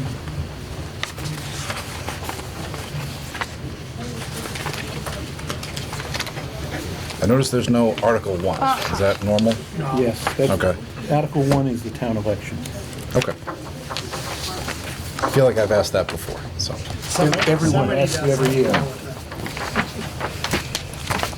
the- Got it, I did. Found it? I have it, yes, thank you. Okay. I knew I had it. I should have said to find it. The meeting can go on now. Yes. Thanks. I need like one source, right? Did you want to go through the warrant? Well, Yeah. briefly go through it, yeah. Yeah, I'd like to, just to, So Article 2 is just a standard article so that we can accept our Chapter 90 money that we have every year. Article 3 is an article we put on every year for any separation expenses, people that are retiring. And- I'm sorry, Mike, so these right now say like a sum of money? Is the expectation that when we get closer, we're gonna have that sum of money? Right. Is that the only thing that we would anticipate that's changed from these? Well, it depends if town council makes any changes, but they have reviewed this, so made suggestions on the zoning articles and things like that, so hopefully not too much will change. Okay. Article 4 would be to fund any collective bargaining agreements that may be agreed upon between now and town meeting. Article 5 is an article Keith has put in there for a number of years now to keep up with removing trees along town roads that are dangerous and may be falling in the town roads. That allows him to bring in a crane service for the larger trees. Article 6. I'm sorry, Mike. Yeah. Is that removal only, or is that just removal and general upkeep? That's removal of any trees. He hires a crane service, so any trees that are too large for his men to upkeep and take down, they'll take them down. Article 6 is the water enterprise budget, when we get it. Article 7 is the sewer enterprise budget.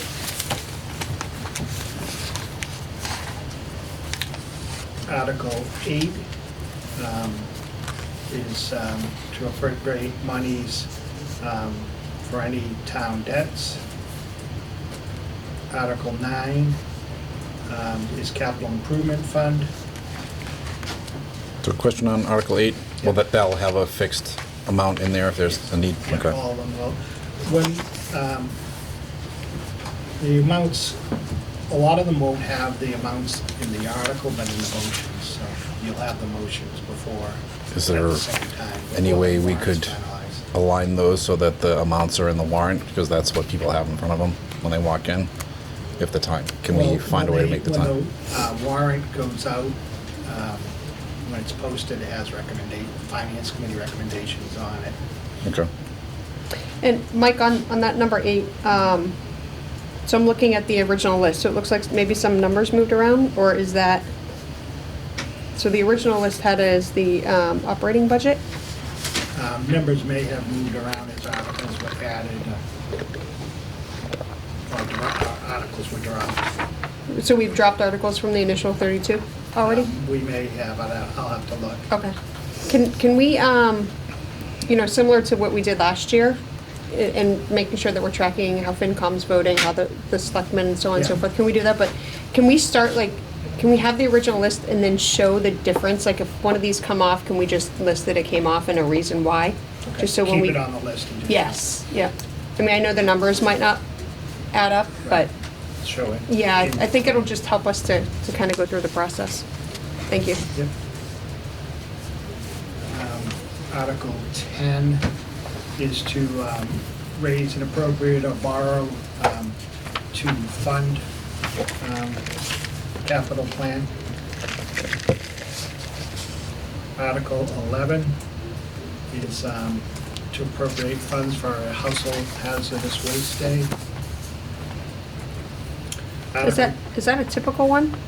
Yes. Whenever they need funds, sometimes they don't need it. Yeah, it's usually one day a year usually we have a Mhm. hazardous waste at the town hall. Who oversees that? Board of Health. Oh, okay.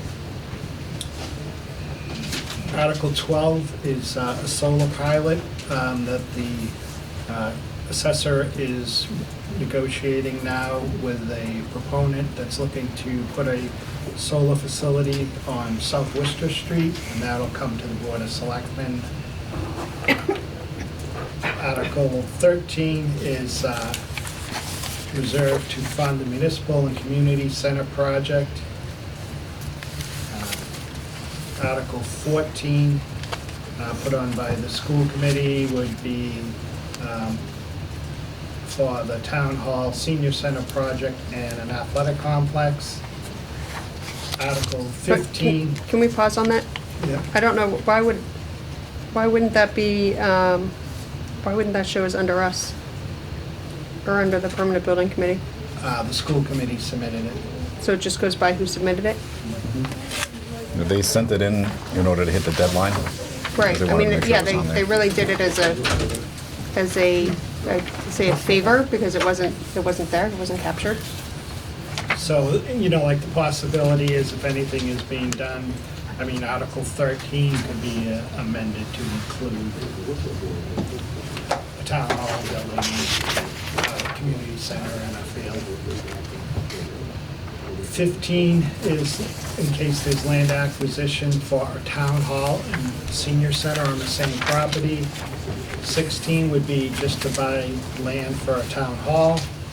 17 would be just to buy land for a community center. 18 is an article to appropriate more funds for the West Main Street sewer project. Hey, Mike, I'm sorry, I have a question on 13 to 17. So, we have the two together, we have the three together. We have the land acquisition for two together and two separate, but we didn't do the third. There's no separate article for the athletic complex. So we No. kept, Well, no, there's not a separate one. No, but we had, remember when we talked about it, we said any possible scenario that we could put in there? The other one,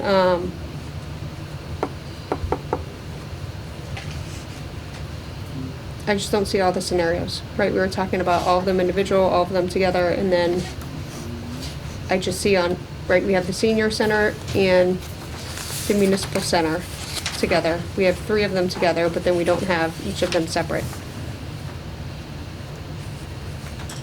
So we're missing that. So if we chose to go a different way, we would have to do a special town meeting on that. Not No, necessarily. that's to It's land acquire only. land. That's just a land acquisition.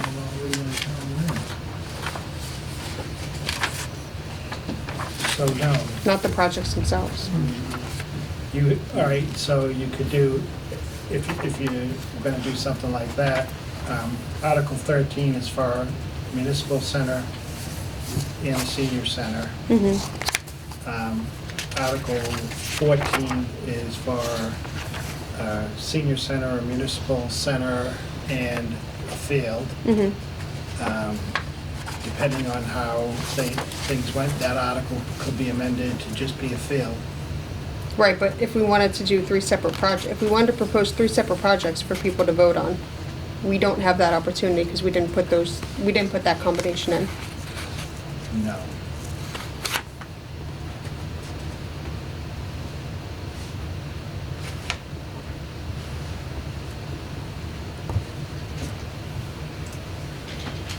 But they still are placeholders, so we could amend them. But we can't add any more, so we could only change, at best, we could change 2, not add a third. Can we add it into the special? But that was the point, we didn't want to. Yeah, but. No, I know, but we Yeah, have an option worst if we case, did, right? yeah, Yeah. yeah, yeah. What's our timing on special, when's the last that we can declare a special town meeting? You should probably open it at the next meeting. So in 2 weeks? Yeah. So if we wanted to, then, okay. And we could potentially put all the scenarios under the special and take these articles off, just so it's consolidated, right? In theory? You could. Okay. I want to avoid bouncing back and forth. Right, It's yeah, going to yeah. get confusing. That's not a bad idea. Article 19 is just for the 20-year lease on the cell tower that was approved. Oh, Mike, I'm sorry, on 18, because we jumped, this is the West Main Sewer Project. Correct. This is the one that we've come back twice to town meeting and asked for more money? So this is now the 3rd time? Just for clarity? Okay. Do we know how much more they're asking for yet? I do not. Unfortunately, either Norton is wetlands or it's ledge, it seems like. We don't have gravel. You know what my problem with this is? We're paying a consultant a heck of a lot of money through the water sewer department, and we're paying the consultant and they're still coming back 3 times for more money. This just drives me nuts. Yep. And they're I mean, sitting- at some point, there has to be, the consultant has to be held a little bit responsible, and I don't think we're the only town in the area that has ledge. I mean, we're paying these guys to do this because they're supposed to have the experience. I'd love to see what we're paying the consultant. And as long as I've been On this involved project. in Norton, Weston, and Sampson has been the consultant, It's so the they same should be one, familiar with exactly. the town. And as long as I've been involved, they continue to come back for more money. The water Right. department, sewer department comes back almost every town meeting for more money in relationship to one of their projects. Yep. So, Agreed. Plus, if I recall from the presentation by the auditor, they're sitting on some very sizable cash reserves. So why are they coming back at all versus drawing down on that? right. Well, are they drawing down on the, is that where they're planning on pulling it from? No, we are. They want it from us. Is that right, Mike? This would come out of the town's general fund and not their enterprise accounts? It would be enterprise funding, but it's going by the schools, so that's technically a town property, so that is coming out of town. So if it's coming out of town, then why don't we have more oversight on this? Right, like I mean, the argument's always been, it's, you know, the Water Sewer Commission, it's coming out of their budget, they manage their own budget. But now if it's actually impacting the town budget, then why, I mean, we should have some discussion. And Well, I don't know if it's discussion in executive session about, They will come in when they're, figure out what, if anything, they need. They're gonna come in and talk to you about it, so. okay. So they'll come in before, Yeah. well, I won't be here, but anyways, my suggestion would be.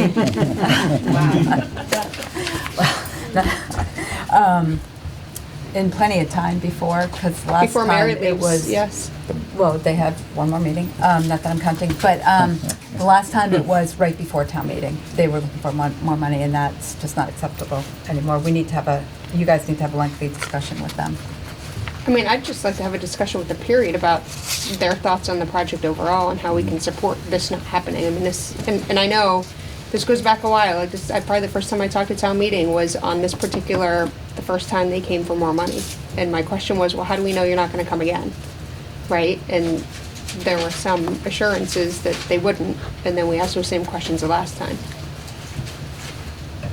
So, I mean, but again, if it's going to impact the town budget and it's not coming directly from theirs, then I think we need to have a more active role in understanding this, and Mary, to your point, you know, what are we paying a consultant for who should be familiar with this area? And didn't they do test borings? Supposedly. They just didn't hit the right spot? Yeah, they all the wrong spots, right? Mike, how much Exactly. insight do you have into the project? As far as what? The project itself, like their timeline, their milestones, like the potential challenges that can result in this? They're way behind their timeline. Okay. And I have no idea why the engineers weren't able to figure out there was ledge there. And now that's what they're getting hit with. I mean, with the research they do and the test borings they do, I don't know why they. I mean, Why this is a problem? Did they test bore in the right streets? Yeah. I mean, really? Right. I mean, I'm from Ohio, and I knew what ledge was the second that I looked at my house. Mr. Chairman, before we go to the next article, Yes. Mike had a good point that for as long as we've been involved, Simpson Wesson has been the contractor on this. When they come, when the water sewer department comes before us, I'd be curious to know when that contract is up, and also what the process is when the contract is expiring on if they go out to bid, or, you know, what the parameters are for getting a new contract, and how long it would be. Mike, would that be subject to 30B? Engineering is not. There you go.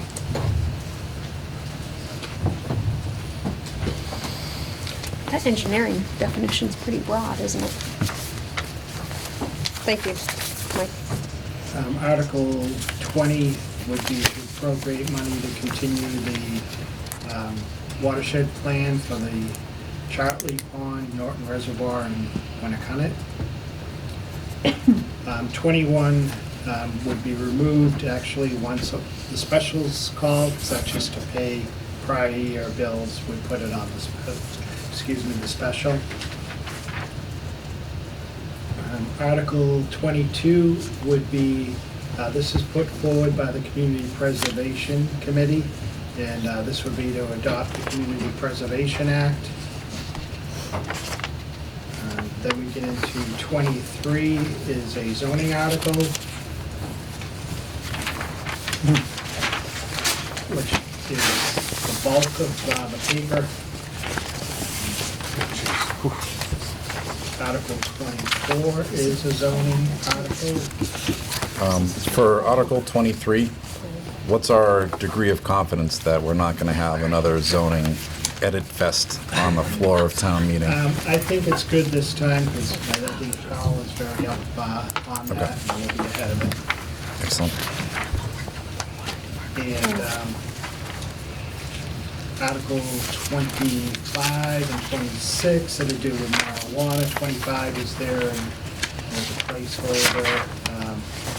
Is this any But- other changes? Can I ask a question on that? Because you have one in here that, so we submit, just where it came from, we submitted 26 and 27. The IDC submitted 26 and 27. Yeah. And what's 25? What was 25 put in there for? I will have to check with Paul. It may have been a duplicate article. Okay. Did you submit something originally on marijuana? No, it was just it's 26, the long one, and then 27. Okay. 27 was the one because we weren't sure what town council was going to say. So 25, we probably don't need that placeholder. Okay. I mean, I just didn't know why it was there, and if we can know the reason, then we can figure out if we need to do something else. And 28 makes sense if we thought we needed to have a separate one for the actual map, the overlay map.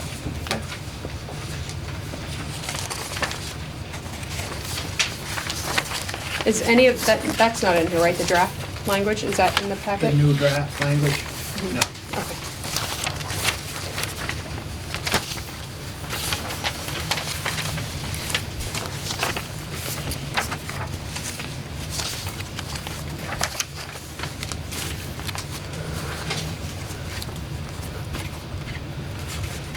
And 9 is also a zoning bylaw.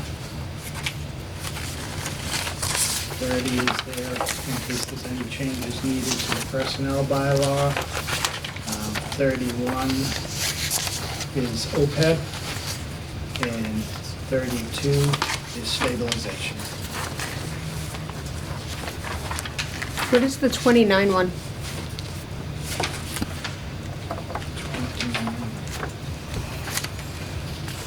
29. That's a zoning article to amend the map.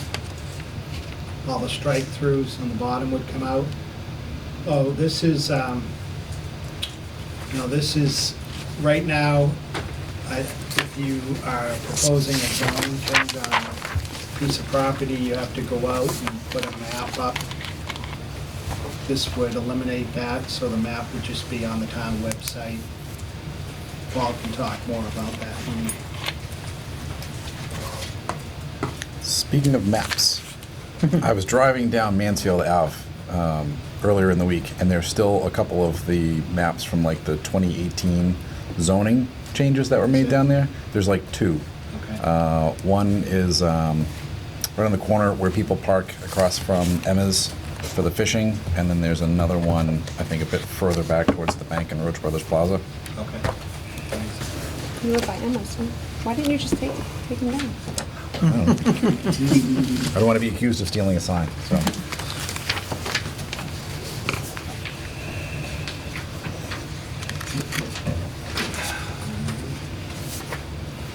Okay, any other questions on the warrant? Okay. Town manager's report. Just update on the OSHA.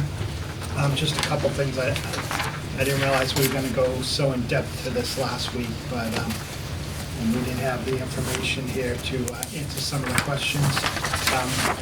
I know there was a question on the $10,000 for electrical services, and I just want to emphasize that's not just to change the location of the emergency exit signs. That's to do all the emergency exit signs, but also illumination and egress lighting. 2 egress corridors on the second floor of the town hall, 2 egress corridors on the first floor of the town hall, 2 egress corridors in the basement, 1 in the main corridor and 1 in the boiler room, and 3 stairwells, 2 in the town hall and 1 in the fire department, as well as removing any abandoned electrical outlets in the building. And then I know there was discussion about blocked exits, and I just wanted to emphasize that, in the report, he put in his report this area behind the curtain at the town hall, and once this blue curtain went up, that ceased to be an emergency exit. That became a storage room. That was no longer an emergency exit. So I just wanted to emphasize that on the first floor of the town hall, as far as emergency exits, and the second floor, there is no blockage. Down in the basement, we have cleaned the basement out, but I will also emphasize that I know since I started here, that elevator does not go to the basement floor, so that it's not readily accessible by people. Is that a limitation to the elevator, or is it just not working properly? No, it's designed, it was set that way. It doesn't have a stop there? Some people Okay. go down Because of the police station. Gotcha, okay. And then in his report, he also talked about stairwells. This cage area down in the basement, if you remember, we used to store a lot of stuff in that area. But Deputy Chief Miles came to us and said we couldn't store anything in that area. So there was nothing stored in that area. So I don't know whether he was referring to the barrel that was there that day. It looks like someone might have even been down there cleaning out that day. There's a barrel and old bucket of spackling sitting out under there. And then in the front of the town hall, there were 2 chairs pushed way in under the stairwell. So I know he was called to come in and do a report, so he's got to do a report and put something in there, but just wanted to let you know what those were. And as far as the work and the constant keeping up with it. I went down the basement this past Saturday, and I was gonna shut one of the doors, and I look on top of the door, there's an extension cord that I followed that the water department had plugged their new filter into an extension cord that ran the length of the basement. I was like, had to call them up and say, you can't be running that off an extension cord. So that has been unplugged and removed, so. That explains they'll the have to post put they new put up. up today about not having electrical service to the water unit. Right. Oh, so the dispenser's down again? Yes. Their reasoning was slightly different than Okay. there was an extension cord running through. So anyways, downstairs, there's no exposed wires anymore. The signage is on all the doors. We've done cleanups in the basement. And I know we're waiting for the company, the flooring company, to come in and do the ramps. Signage was added for the temporary. Yeah, there's signage up cautioning people to watch the ramp. So we have actually asked them for an extension to finish all the work, because we're waiting for those contractors. Any work that we could do on our own, we've asked them for an extension on that. And just on their recommendations, he even stated in his report that he wants us to continue to be aggressive with roof repairs at the first site of leaks, which we are. I know Chris Sonner, the health agent, has had the roofing company up there to repair any leaks whenever we see any. To do the whole roof over, we're talking about $60,000, so it's something that we've been patching until we know what's happening. Mike, do you know how much we've spent on patching up to this point? I don't off the top of my head. It's been little by little along the years. I don't have that number with me. It would take a lot of patching to get close to 60 grand. though. No, I know, but if we're at like 20, Yeah. right, when you're there the way there, and Yep. Well, no, so to clarify that a little bit, the roof over the fire station, or the brick portion, is actually in good shape. The material is in good shape. Address anything that he feels is necessary. The old portion of the building, we've been just trying to patch that along, so we don't know what's gonna happen with town hall. I don't wanna put a roof on a building that's gonna come down if we can help it. Right. If it doesn't happen and we gotta keep the building, we gotta do something. But for right now, we're just patching that along to buy some time. Unfortunately, the new air conditioning unit's going on this week. New heat and air conditioning, we've been going without heat in that portion of the building, as you know, for a couple of weeks. We've been lucky, it's been warm. Yeah, we've been lucky, Yeah. it's been warm, but that unit's going up on the roof Wednesday. So that's where we stand with the roof. has there been any estimate, like over the past couple years, about how much would it cost to upgrade that building versus actually building a new one? Like, I imagine that happened years ago before the project was talked about, but I know we did have a report from an architect with the cost to do that. is that something that we can pull out and dust off and just look at? And maybe, Chris, you can take a look at it and add to it if there are other things that have come up over the past few years? I don't know The if that- problems you're gonna have with that is that you have no insulation on the outside walls, there's no insulation on the ceilings, you have single pane windows, you have outdated HVAC systems and ductwork and mechanical and electrical. So by the time you fix and patch, and then you still don't have enough square footage for all the departments, it's,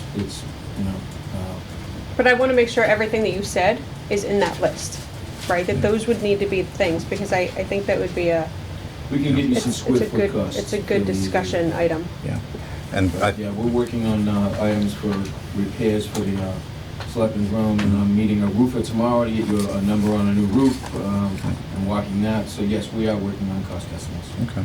I think, but to Renee's point, as we look towards making a case for a new town hall, I think documenting the cost of doing nothing is going to be really important, because it's also going to trigger, I'm assuming, ADA upgrades that building's not prepared for, so that's going to cut down on your usable space. I think being able to document that and say, yes, we could do this, but here's what's going to happen. Even if we we did do that option, where would you put the employees? During Well, construction. But I think that's part of Mhm. the support for the project, Yep. right? And that's kind of what we want to bring back to the forefront. You know, there's discussion about this has been taking too long, there's discussion about we're going too fast. And so I think the fact that some of this has already been looked at, and I think if we take another look now that we're a couple years down, and I'm sure we have things to add on to it. Yeah. I The only think thing I it's, can say, though, that could be concerning on my, what I'm thinking about, what we're talking about here is, the estimate that Mike got was how many years ago? Because Right. I've never seen it, and I've been there for 6 years. Yeah. So, we were talking earlier about how much these things increase over the years. Yeah, yeah. So we would have to probably go for a new cost estimate. Yep. If we were gonna do something like that. Right.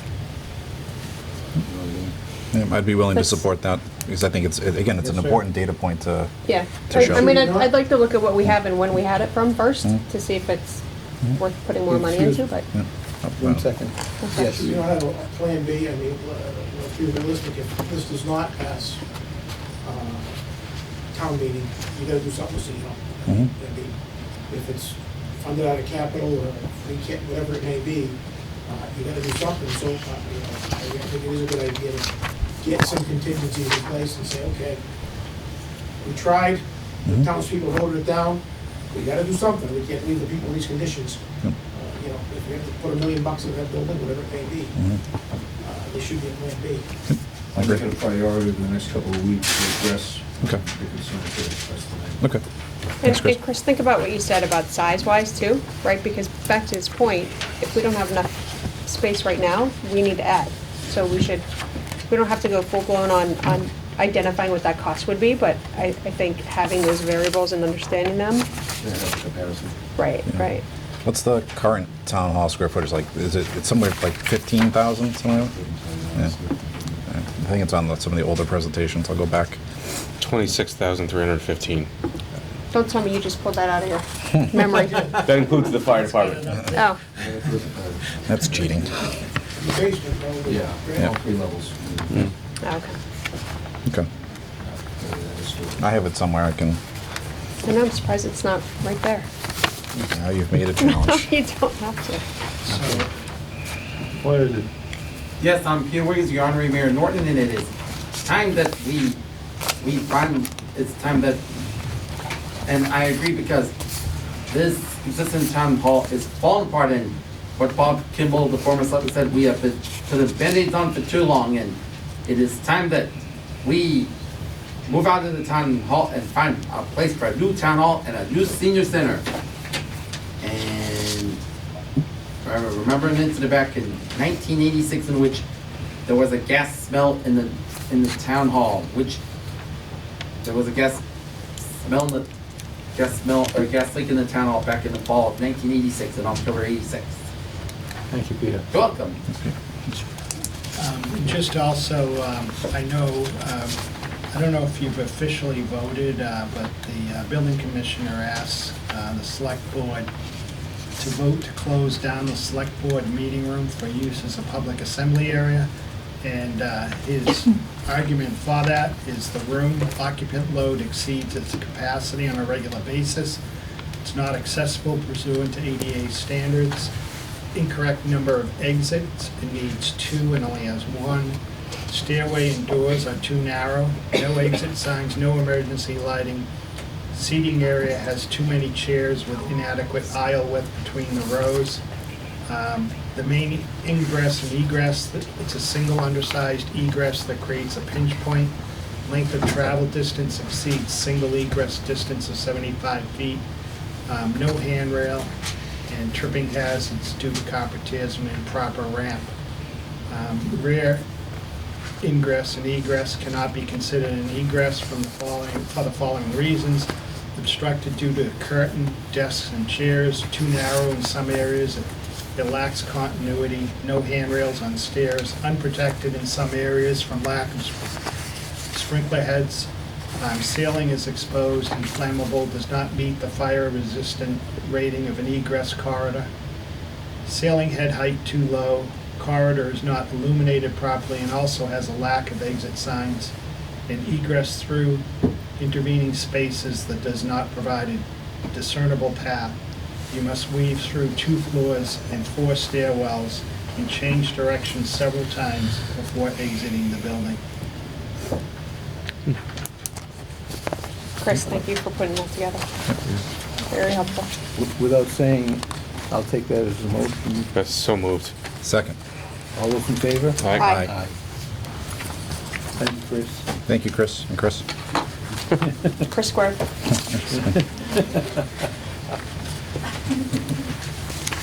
Well, we have the Chris is here. Yes. How's the coronavirus preparation going for you? I'm sure that's keeping you quite busy. I was going to ask. Yeah. It's been hectic, as you can imagine. Yep. Things change every day. They send you a new guidance every day. We've had a couple of calls, people concerned that, wondering if they're sick, wonder if they have it. Right now, the only thing that the DPH wants us to focus on at the local level is any travelers coming from China or Iran. And that's United States citizens who are coming back from those countries. The rest of them are going to be considered level 2 and 3, which would be like Italy, foreign nationals from China, Iran, what's the other one? South Korea, maybe? Iran, and then, Japan was but at any rate, they want to deal with that on the state and federal level. Okay. We are still assisting them. If we get the calls in, we still assist. First thing we tell them is, self-quarantine until we can figure out a direction for you. We'll make the call into the state and get them moving on it. But we haven't had a whole lot of that, thank God. But we're prepared. We're prepared, and we're keeping updated on a daily basis. The DPH is also doing a teleconference every week to update us on where they're at. So it's definitely hectic. A lot of people are scared. I think people should calm down a little bit. It's making it more difficult to be as panicky as we are. Right. But I think we've got a good grasp on it. I think. Great. Thank you. We did have Can a I follow up, department too? head meeting on Tuesday to talk to all the department heads about it, and also how to access their computer information from home, so if they're quarantined and have to work from home. The fire department and the communications department have taken all protocols into place, and the fire department works closely with the hospital so that I heard a call the other day that someone had flu-like symptoms, and the dispatcher said, but they said they have not traveled out of the country, so they're getting that information as they go to a home. And if they do suspect that someone may have the virus, they notify the hospital before they get there, so the hospital has a procedure in place for that patient. So it's, everyone is keeping up with whatever we have to do, but it's a lot. Yeah. And Mike, have they procured additional equipment so that they're protecting themselves before they go on these patient runs? Yeah, they have. Just hope it's going to continue to be available. Right. Yeah. That's what I was going to ask Chris, if the state or the federal government has supplies of the alcohol-based hand cleansers and things like that they can share with municipal. I've asked, and I think they're running on a shortage as well. The other thing that, like the Tyvek type suits and that type of the PPEs that are out there. Yeah. The problem they're having now is that you almost have to treat everything like it's a positive, right? But then when you find out it's not, you've wasted that suit, you've contaminated that suit. And so that's where the panic portion of it comes in, that you really should pay attention to. Have you traveled? Are you really feeling the symptoms that are listed on the site? Yeah. Stay updated with the information. Go on the Board of Health website, you'll find a link to the state website as well as the federal CDC. But yeah, there's a shortage on all equipment and supplies. Yeah, I know that firsthand only because Monday when I went into work I work in pharmaceuticals. Yeah. I contacted the purchasing agents to tell them that they better start looking for the N95 masks, and because we go through them by the case, because every time people go into the manufacturing or compounding rooms, they wear those, and they just dispose of them when they walk out. Yep. And they went through calling 10 suppliers, and not one of them had a single mask left. And again, that's the panic that stepped in, and Yeah.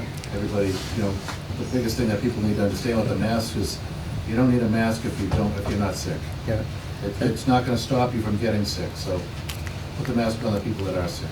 So, speaking to that, have we thought about providing masks so if somebody comes into town hall and they have these symptoms, kind of like a doctor's office, we ask them to put a mask on, or at least we have them available? We haven't gotten to that point. I think it's because we're at a shortage as well, so anybody that comes in with a sniffle, we have to ask them to put it on. You don't have to ask them, but you can post a sign, I think similar to a doctor's office, saying if you have these symptoms, put on a mask. I would agree with you if I had a good supply of them. I'm a little concerned about putting them out like that. So here's my concern with, that we don't have a supply now, is that we have a town meeting coming up in a couple months, right? And the process of an epidemic, I mean, it's eventually going to get here. So we need to think about, what are we going to do should that hit Norton? How do we, at what point do we have, trigger points to determine whether or not we move forward with the meeting? Right. If we're going to move forward, how do we make sure people are social distance? How do we provide sanitizer, space? So, I That's think. something I would probably reach out to the state level to give us advice on. Yeah. That's getting big. And that would be in a situation where we've got quite a few cases in town. Well, I don't even know if it's that. I mean, you have companies already who have travel bans for domestic travel, right?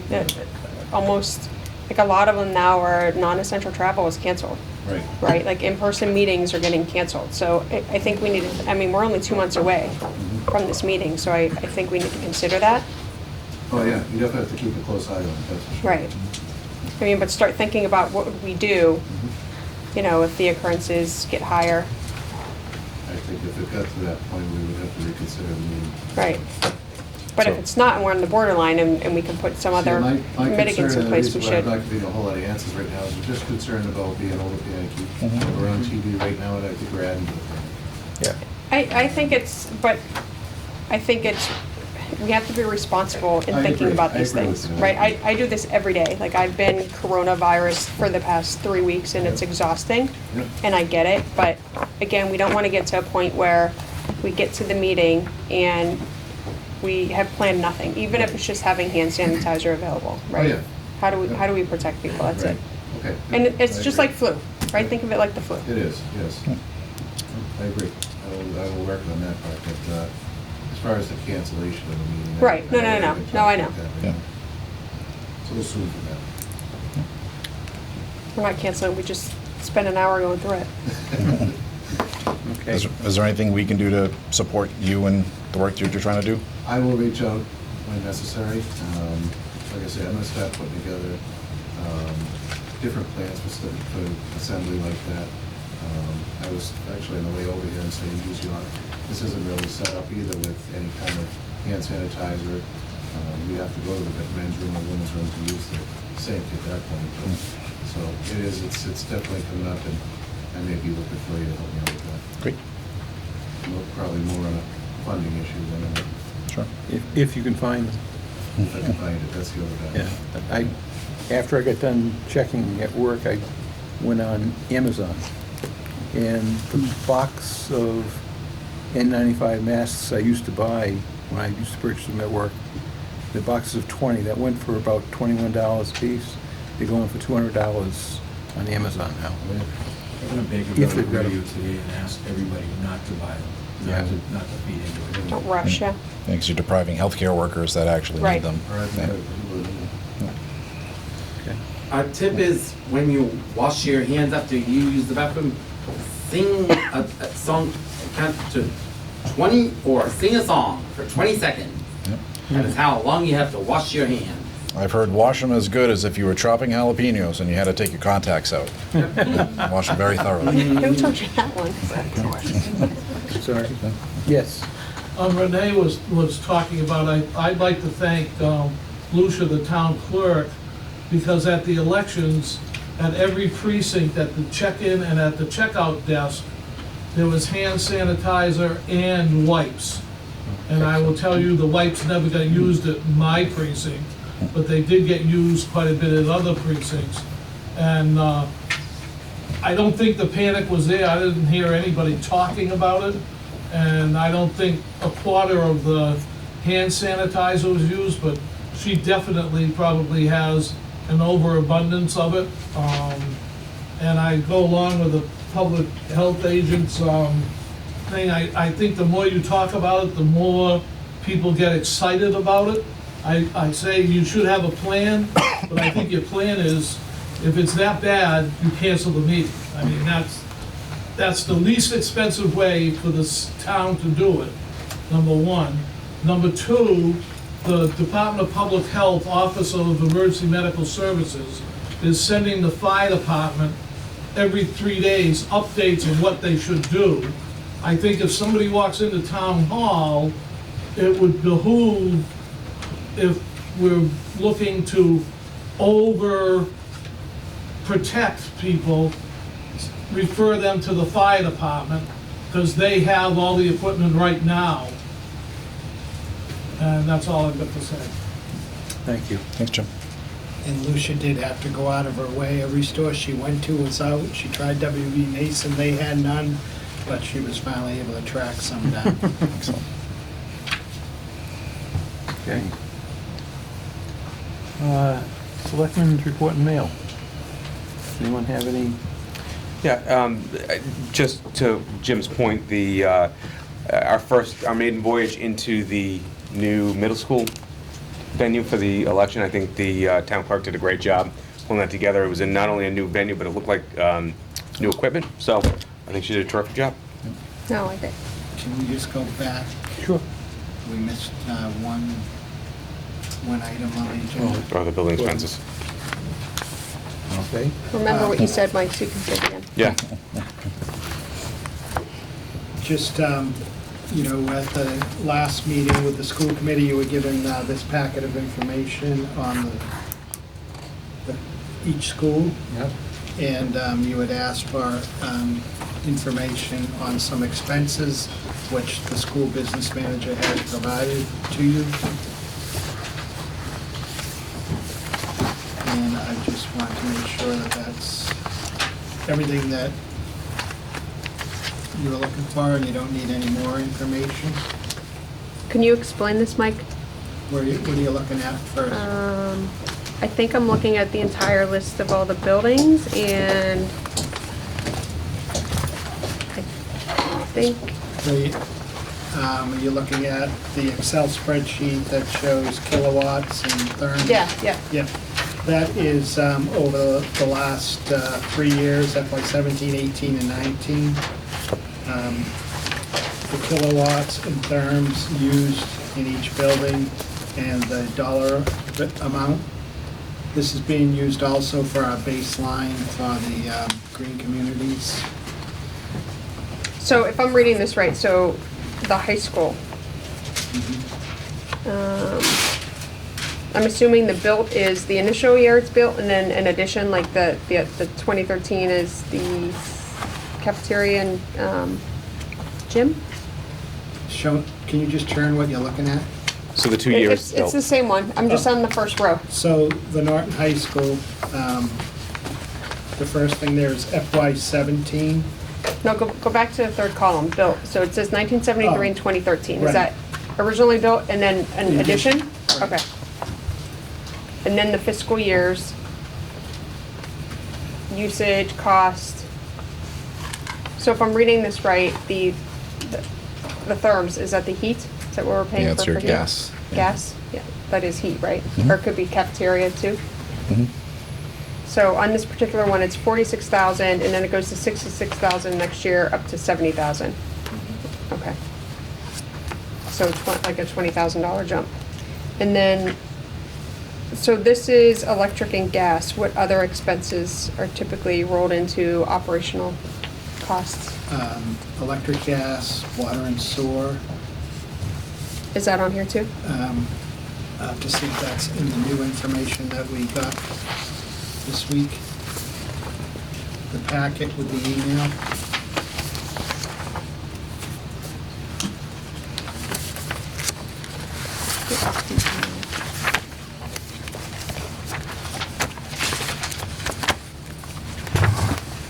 Is that something that you provided as part of the study? Yeah, this is water sewer. Where are you, Mike?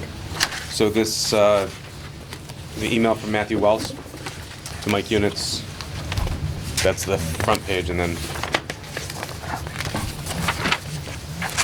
That one? Okay.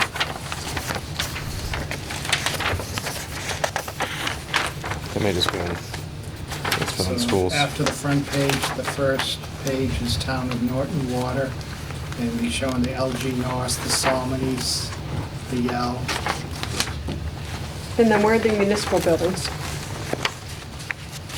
This is just the school information.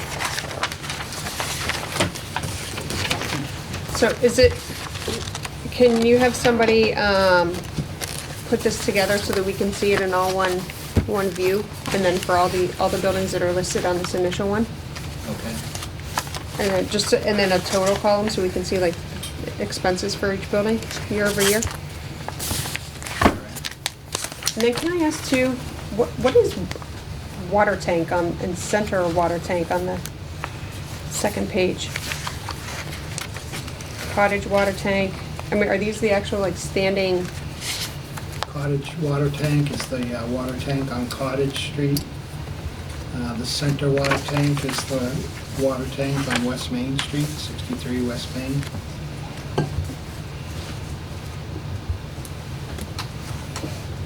I'm just wondering why they're on this sheet. In case there's any electrical use at those, we have to know what the electrical use is at those buildings. We need to get that information from the water and sewer. Oh, so, put it okay, on they're our baseline. placeholders, you just haven't gotten the information yet? Right, right. Gotcha. That Yeah. helps. And one of the crazy ones is the highway department. If you look at that, under electrical, it says not applicable, because believe it or not, their electricity comes from the town hall. Huh, interesting. What is the Slattery House? That was torn down. That's Jim's place. It was torn down, but it's on here? It was the one that was in front of the middle school. Oh, solar.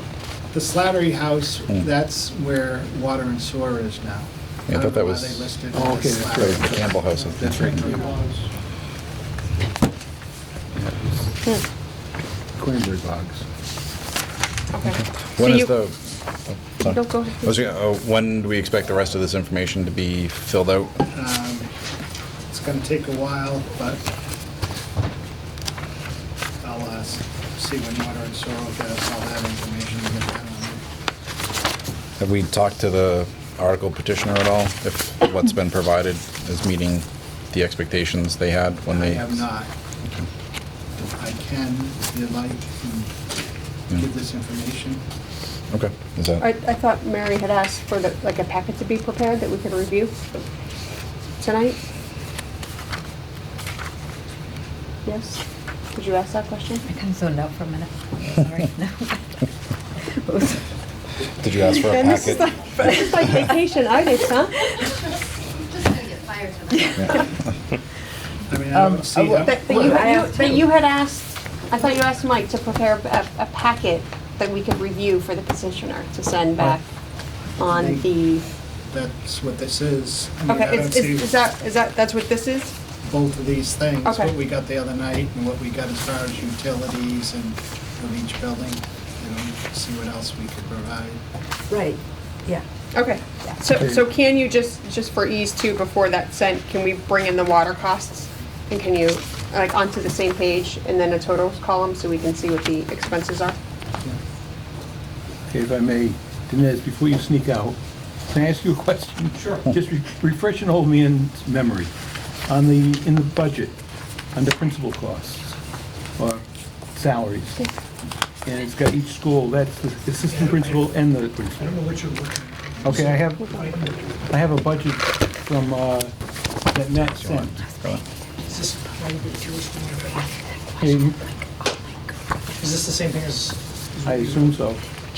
The Norton Public School spreadsheet. Okay. blue paper.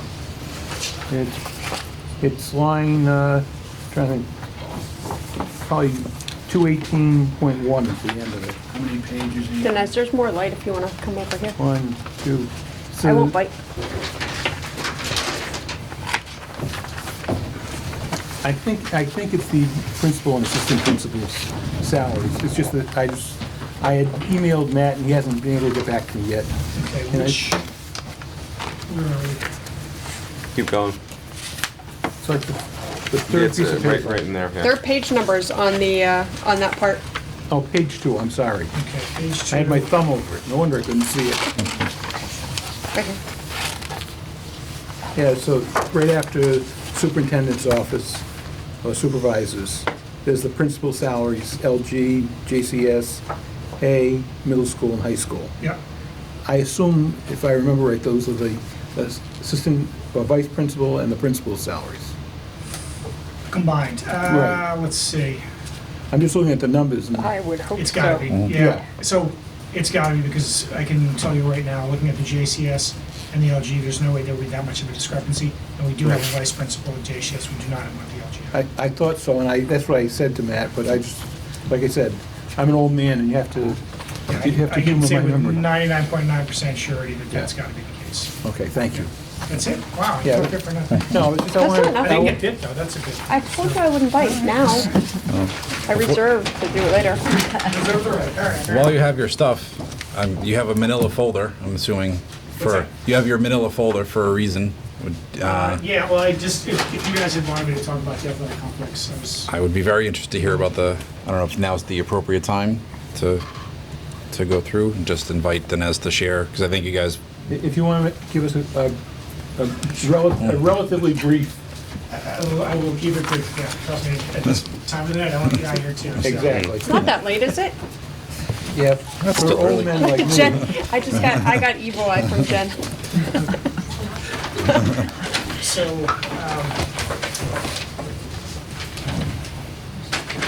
what I have here. I was gonna ask during the warrant, or article review, or the warrant review, but we seem to be going at a good clip.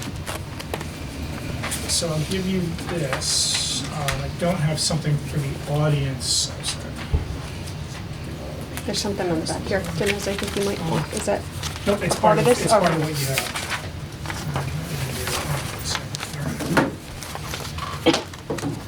Let me preface this by saying that I'm not as well versed on this topic as Sherry would be, and she could not make it tonight, so I'm filling in for her.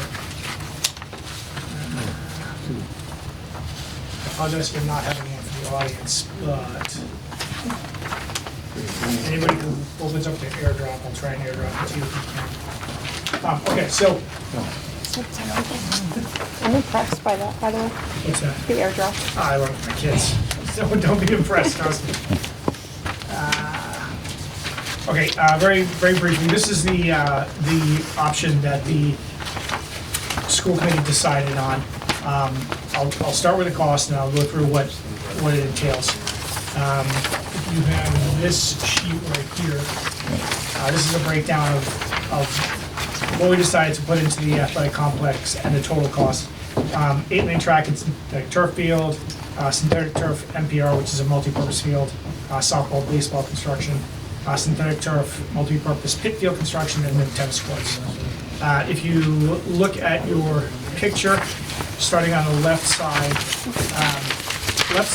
up in kind of the topish corner, the softball field, that'll remain the same right now. It's actually in pretty good shape. We don't think that there needs to be anything done to that. To the bottom of that, you have what's the current football field right now. I almost hesitate to call it a football field because it's in such bad shape. As you know, MIA doesn't allow us to have any playoff games there because it's not an acceptable field. That is a statement on the condition of the field, not that it's not, a trophy field or anything like that. It's just simply it's not a safe field for the kids to play on. In addition to a turf field, I don't want to call it a football field because it's a multi-purpose field. We could use it for football, lacrosse, soccer, etc. On the outside of it, we're going to put in an 8-lane track. The track we have now is a 6-lane track, and once again, per MIA, you can't hold tournaments there. So it's not a regulation track. To the right of that, we have the current baseball field. That's also in great shape. It'll stay as is. Above that, you'll see a pathway connecting the high school itself over to the Yale. There is a walkway on the other side right now, but there is not one on that side. That would basically provide walkway and ADA compliance as well. Moving to the right of that, this is the largest of the multi-purpose fields. This is going to encompass multiple options for us. It has, in addition to a synthetic baseball field, a second baseball field, and a synthetic softball field, which you'll see off to the right side. There in the middle, there's another multi-purpose field, which actually can also break down into 3 smaller fields as well. If you see the three rectangles that comprise the larger rectangle. Off to the right of that, we have, before I do that, I'll go up to the top of that, and you'll notice there's a walkway that continues around there, over to the Yale, and then continues all the way around all these fields, all the way around the tennis courts. After these fields, you have the tennis courts, 5 tennis courts, and then after that's what we call the pit field. That would also be a turf field as well. The pit field is the place where we have the main problem with the drainage, etc. It's rainy as heck, and in a delicious part of irony, there's no water access there, so we can't actually water it when it's not raining. So it's an absolute travesty of a field. 8.6 million is the number we came up with.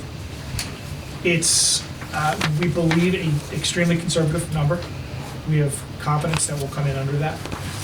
They put in a 10% buffer, and in addition to that, Joe has told me that there are multiple projects out there that have been completed, not as big as this, that have come in with substantial savings. With respect to maintenance, et cetera, we believe in the first year, maintenance is going to be about $5,000. After that, it'll be about $10,000 a year. We do not believe that we will have any problem at all covering that with field use fees. As an example, Joe reached out to some of his peers, and a single soccer tournament over a weekend raises about $9,000. So we would basically cover our operations costs for complex with one tournament, and we have high confidence we could do more than that. So, and also on the, let me make sure I get this right. On the football field, I think it might be just the football field. On the football field, there will be new lighting put in as well. The lights we have now, if any of you have gone to watch a soccer game recently, et cetera, anything at night, not all the lights light anymore, and we cannot replace them. So we're just kind of SOL on those. Replace those with LED lights, highly efficient, and I think that there's also some talk about making those solar so that there actually wouldn't be a cost to us to run them. So that's it. That's what we decided on. Again, 8.6. It's lower end of the range of the options we were looking at, and again, we are highly confident that that's a very conservative number as well. Great. Any questions? Thank you. I'm always good for one. All right. I remember from the info sessions, there was some discussion about the fees that you could raise and the potential to not only fund the maintenance of these, but also provide some other reductions elsewhere. Like, do you have any information on that you can share? When you say reductions elsewhere, So like potential costs right now for students to be in the sports activity. so I want to defer to Joe on that, and the reason is because there are restrictions around the revolving accounts. Generally speaking, most of the time, the revolving accounts have to, the money from them has to go back into that, essentially. I don't know how restrictive that would be. I don't know if it would be to the point where we take fees in and it could only go towards facilities, or if we could broaden that to the scope of these are sports rentals, and therefore we're going to offset our sports fees with it. So I don't know the answer to that specific end, but I want to defer to Joe on that. Okay. I can get that answer for you. For sure. If you could. Yeah, absolutely. Okay. You guys haven't presented to FinCom or anything, right? At this point? I'm getting a no from a FinCom member, so. I'm trying to think of the date. It's coming up. Okay. I want to say it's maybe 2 Mondays from now. The Monday, maybe, I think it might be, I think it's the Monday before St. Patrick's Day. Is that The right? 16th? Is it? Leo for St. Patrick's Day, right? Yeah. Okay, sorry. No, that's okay. We've been doing it all night too. We just kind of slide around. Because I'm really interested in, like, when I think about the projects, I think about, obviously, not only what additional expenses will we have to fund the project, but then what additional future expenses do we have, and then to understand that this is a little different, like this can generate, I'm gonna just call it revenue Yeah. right now, and it would be good to know, like, I think your comparison about, a tournament over a weekend could potentially bring in $9,000, and that could cover an annual maintenance fee. I mean, I think that's huge. Like, the other thing too is, what are we paying right now in maintenance for these fields? I know they're not great fields, but Yeah, I'd have to ask Joe. I think he talked about We it. have to reseed, we have to Yeah. reline every time. Right. The fields, the main football field is to the point where we actually can't even use it a lot of time because it gets so distressed that we have to stop using it for certain times. I Mhm. think, I want to say soccer, we weren't allowing soccer to use it for a while because it's just too much usage. So, and every time that happens, a couple of years back, we had, I want to say it was Marcus Dennett, and I apologize to the firm if it wasn't, but he came in and did a lot of work for us. If he didn't do it pro bono, he did it pretty cheaply. And I want to say that was around $50,000 worth of work, and it didn't really do all that much, but honestly, the field's still absolutely atrocious. So I can get you the actual yearly maintenance fees. I don't know if it would, it'll give you what the cost is to maintain the football field, the baseball field, et cetera. I don't know how much maintenance we do over like on a pit field at this point. Yeah. So there may not be a maintenance cost to that. It might just be a kind of, it is what it is. But I can find out for you. Yeah, if you wouldn't mind. I mean, I think that's just good information to have to understand, what are we paying now? An estimate of future costs and how you would cover those costs. I mean, I think that this is a very different project because of that. Okay. The offset costs, are you specifically asking about the sports fees we're charging the students, or are you asking about potentially offsetting operational costs? I guess maybe not even that specific. Like, what would you do? So if we... What could we do? Right, what could you do with that money? Yes. Thank you for putting that. Sure. I think the other piece that was talked about at one of the info sessions was, right now you guys are paying to go elsewhere to use those Right. fields. So in addition to being able to rent ours, you'd also be saving money by not paying to go elsewhere. That And that's- was part and parcel to not being able to use our field because it was in such distressed shape. Yep. We had to rent fields. Yep. So, Plus, lacrosse had to use the Finberg field last year because the field was getting used a lot of times, and the field been damaged due to amounts of rain, right? Plus, the soccer field had to use the middle school field for some games last year because of the rain. And the first night football game at Norton High School was back in September 9th, 2005 against Fairhaven. Excellent. Thank you, Peter. Welcome. Thank you, Peter. Dinesh, if I may, as a suggestion to think about any portion of any rental fees could possibly go into a fund for replacement of turf, because I've heard that the life expectancy of a turf field may be only about a Right. decade. Yeah, we would obviously have to take in the lifespan of the fields, and I would assume that we would be smart enough to kind of pro rata off a portion every year, say, okay, there's going to be an extraordinary expense at some Right. point down the line, and we should account for that. Yeah. Right. Yeah, absolutely. Okay. I think if we're smart about how we market this and are able to bring in a good number of tournaments, I don't think that would be a problem. I think we'll generate enough revenue that we'll be able to do that. I don't want to say on the fly. We'd certainly want to plan for it. Right. But I don't think it'll come up as a surprise expense that knocks us off our socks. I think we'll be Right. fine. No, I just assume you will be bringing money in, but Yeah. I like the idea of saving, Right. having a savings account. You and me both. I like the idea of not paying to travel and not paying somebody else to use their fields. I like not paying other people. I like Yeah. not having to pay for lights anymore. I like not having to pay to seed fields. This is all, honestly, this is all money that right now is operational money for us that we have to put Right. into this. And I don't want to say it's a waste of our money, but it's not what we really should be spending our money on, quite honestly. One last question for you. So one of the things that I've heard come up a few times is that this project sort of appeared out of nowhere. So can you share just how far back this goes? Because I it's mean, several years. This is something we've been going through for, I want to say, 2 years now. Wow.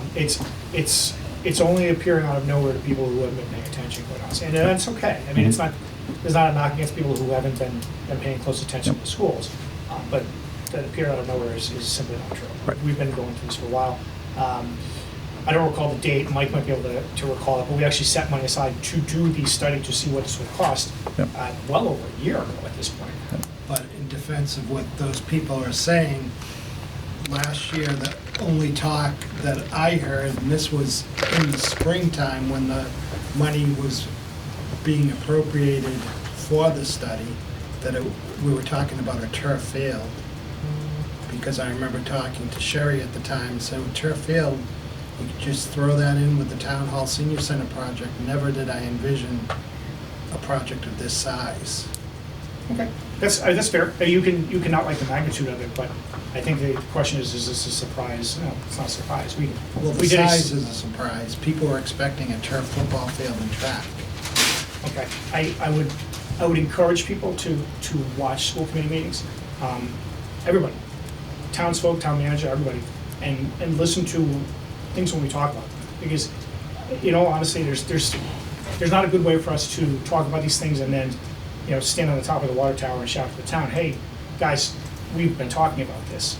I mean, at some point, it is the responsibility of other people to stand for them as well. This is not a surprise. It's not something new. I think I would venture to say a lot of people at this table have known about it. And I mean, I don't know what to tell people who are saying it's a surprise. It's simply not.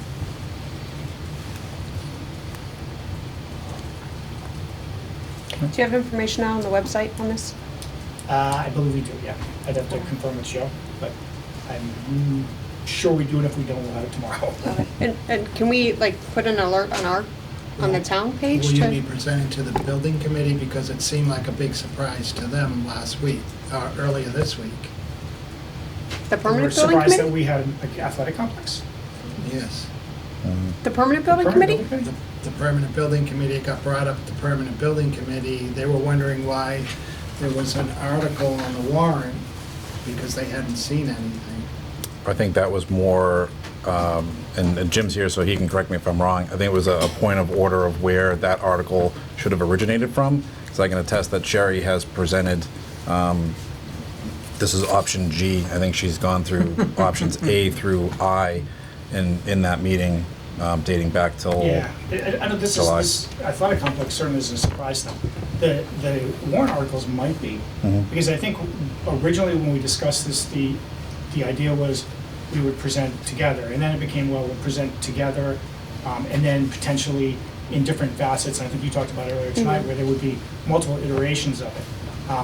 And in the end, I don't know how the warrants get, how the articles get presented, but we thought the understanding was that would be taken care of by the appropriate people, and then it got to the time frame where it was like, okay, we need to do Right. this, because apparently whoever's supposed to do it didn't do it. And that So- was what I said earlier about it was That's more of not a true. favor to us that it came from That's them. not true. What's not true? That is why we Your did it. statement you just made is not true. I'm missing what's not true about it. That you had to do it because the people that do it didn't do it. Your articles came in way before the deadline. It was, Well, I'm assuming by your meeting that you were the one who was gonna do it then. no, you're more or less saying that you had to do it because no one else was doing it. I'm saying that we were not told by anybody that was being put on there, we found it ourselves. Yes, you're absolutely correct. We found it ourselves. During the warrant timeline, you put it on, correct? Just- Why would we do it after the warrant timeline? What's that? Why would we do it after the warrant timeline? You can't do it after the warrant timeline. Well, you're making it sound like it wouldn't have gone on if you didn't propose the article.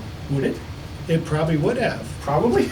Well, that's why we did, I guess, because you were telling me it probably would have, and we wanted to make sure it did go on. Well, it would have gone on, so you're making it Well, sound... which is it? Is it probably or it would have? You're making it sound like it wouldn't have gone on the warrant. It would have gone on the warrant.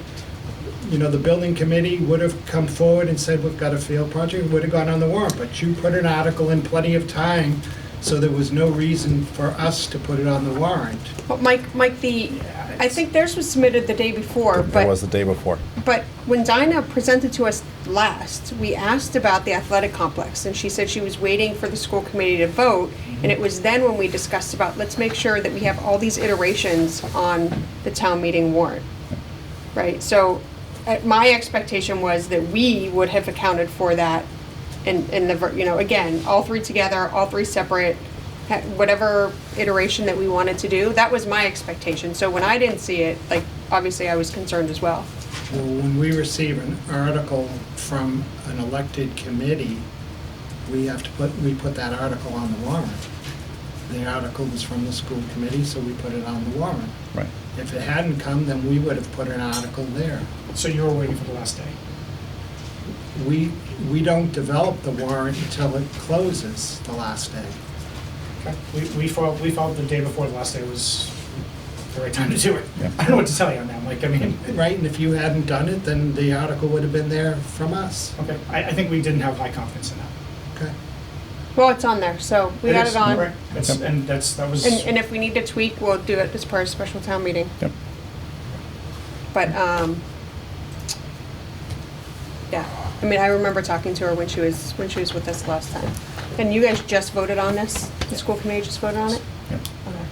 So what's your next process? What's the next step for you guys? I think we're waiting to see what you guys do as far as how we present it to the town. Okay. Is that a fair? You've had conversations already with the PBC and Dinah on that as well? I don't know if Joe has. Okay. I think it should be formally presented to the PBC, and that's why the article didn't originate from them, because they haven't been formally seen. They've gotten updates along the way from Sherry.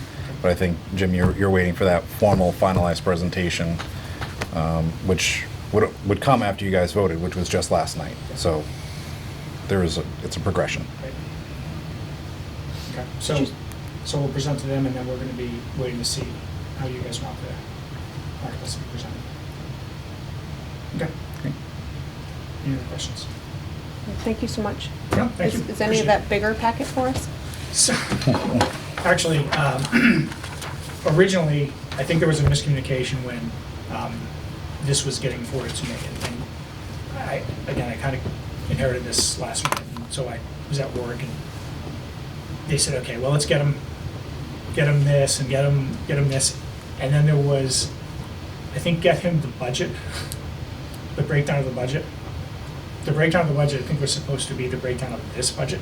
Oh. I have a breakdown of the school's budget for the town meeting. So it is absolutely not germane to our conversation right now.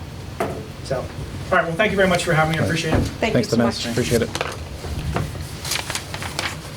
Okay. I think I've already said selectmen's report and mail, haven't I? Yeah, again, I think I was the only one who got the opportunity, so I don't know if anyone Anyone else. else have anything And what under did you- report and mail? Mike, what was your update again? Just about the town election and the new venue. Yep. Mike, did you receive any feedback on the election from anyone? The only feedback I had was, I was coming back that day, and the veterans agent was coming back, and she had just been down there, and she said it came up to me and said everything went great. She pulled in, there was handicap parking, the booths was set up great. And, I also heard from the chief that he said everything went well. The only piece I heard was that, about the signage in the beginning, about there could have maybe been more signage to direct people to the other side of the building, so they were a little closer to the entrance. I don't know what was there, because I voted early. Right. But maybe that's just something you can talk to Lucia will Lucia about. come to a future meeting to talk about it. Okay, yeah, that'd be great. And I'm sure it could have gone smoother, but I gotta tell you, as being around forever, and all 5 precincts used to be in the L school. And when they split it, we had 2 in the L school and 3 in the high school. You would have thought the world had come to an end. The sky was falling because the confusion drove people nuts. They were in the wrong schools, and the signs were, I can't speak for this time, but just from past practice and past experience, people don't take change well. Right. Back then, when they were only 360 was at the Yale School, aka which was a former middle school. Okay, so I'm gonna move on to warrants and minutes. Oh, I have one thing. So I had mentioned before about ClearGov and trying to get the municipal side onto that. And I know, Mike, you had said that the cost was pretty outrageous. So I talked to someone else that is doing it, and he said that that number didn't seem right. So I got a quote, and it's far lower. I don't know if the pricing has changed, but it's about 1/10 of what was said at an earlier meeting. And that does show a discount because the schools are already doing it as well. So, again, I feel strongly this is something that we should consider. I think year one is $8,800, and then going on beyond that is $6,300. So, again, to talk about transparency and being able to communicate the town finances better, I think it seems like a worthwhile investment.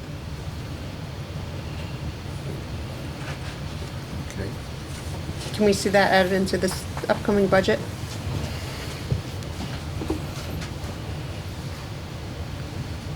Well, we'll have to take it under advisement and vote on it. Hmm? We would have to take that under advisement and vote on that. Oh, yeah, I'm not saying that to vote on it right now. I'm just saying he put it in the budget so that when the budget's presented to us, it's an item that we're looking at.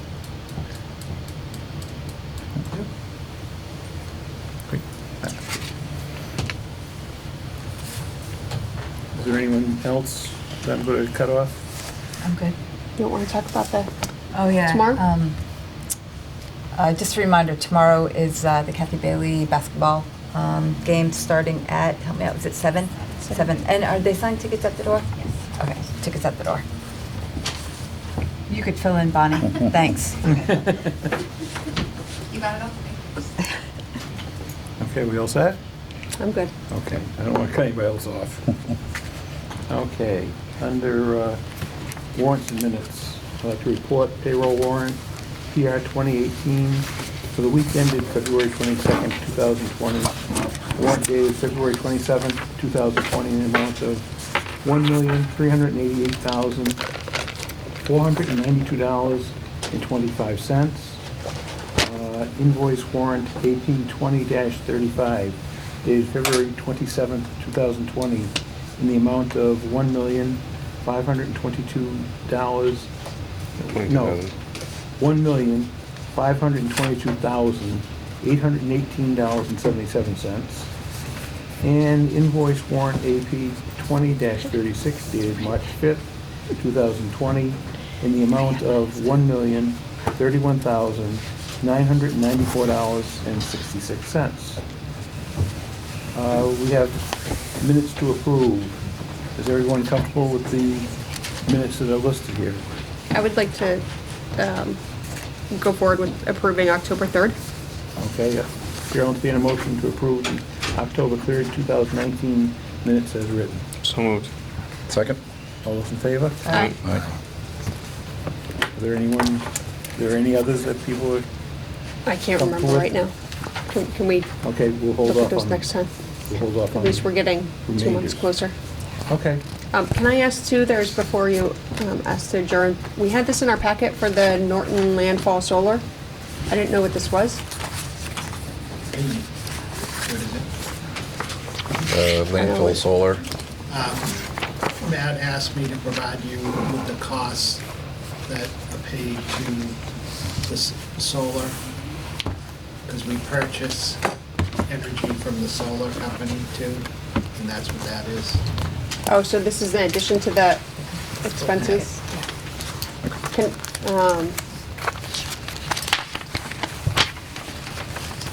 is this like associated to buildings as well? Or is it, oh, I see, it's school, streetlights, what categories? School, streetlights, police. Are these annual expenses, like for the municipal building and police station, the 85,000, is that an annual expense that we're paying for solar lights, solar lighting? Is that, am I saying that right? Am I reading this right? So, And we can talk about it next week if it's a better discussion than our next meeting. I think it lists like since 2017, so you see monthly expenses. Starting in 2017 up through 2020. Okay, so this is, Mike, can you add this onto that other spreadsheet? I know it's limited buildings, so it shouldn't be that much, but can you get another column in there that shows this?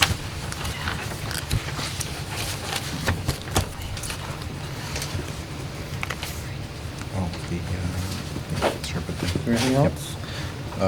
There is one other thing. There's is it the master planning session that Paul's putting on is it here or at the library? Library. Library.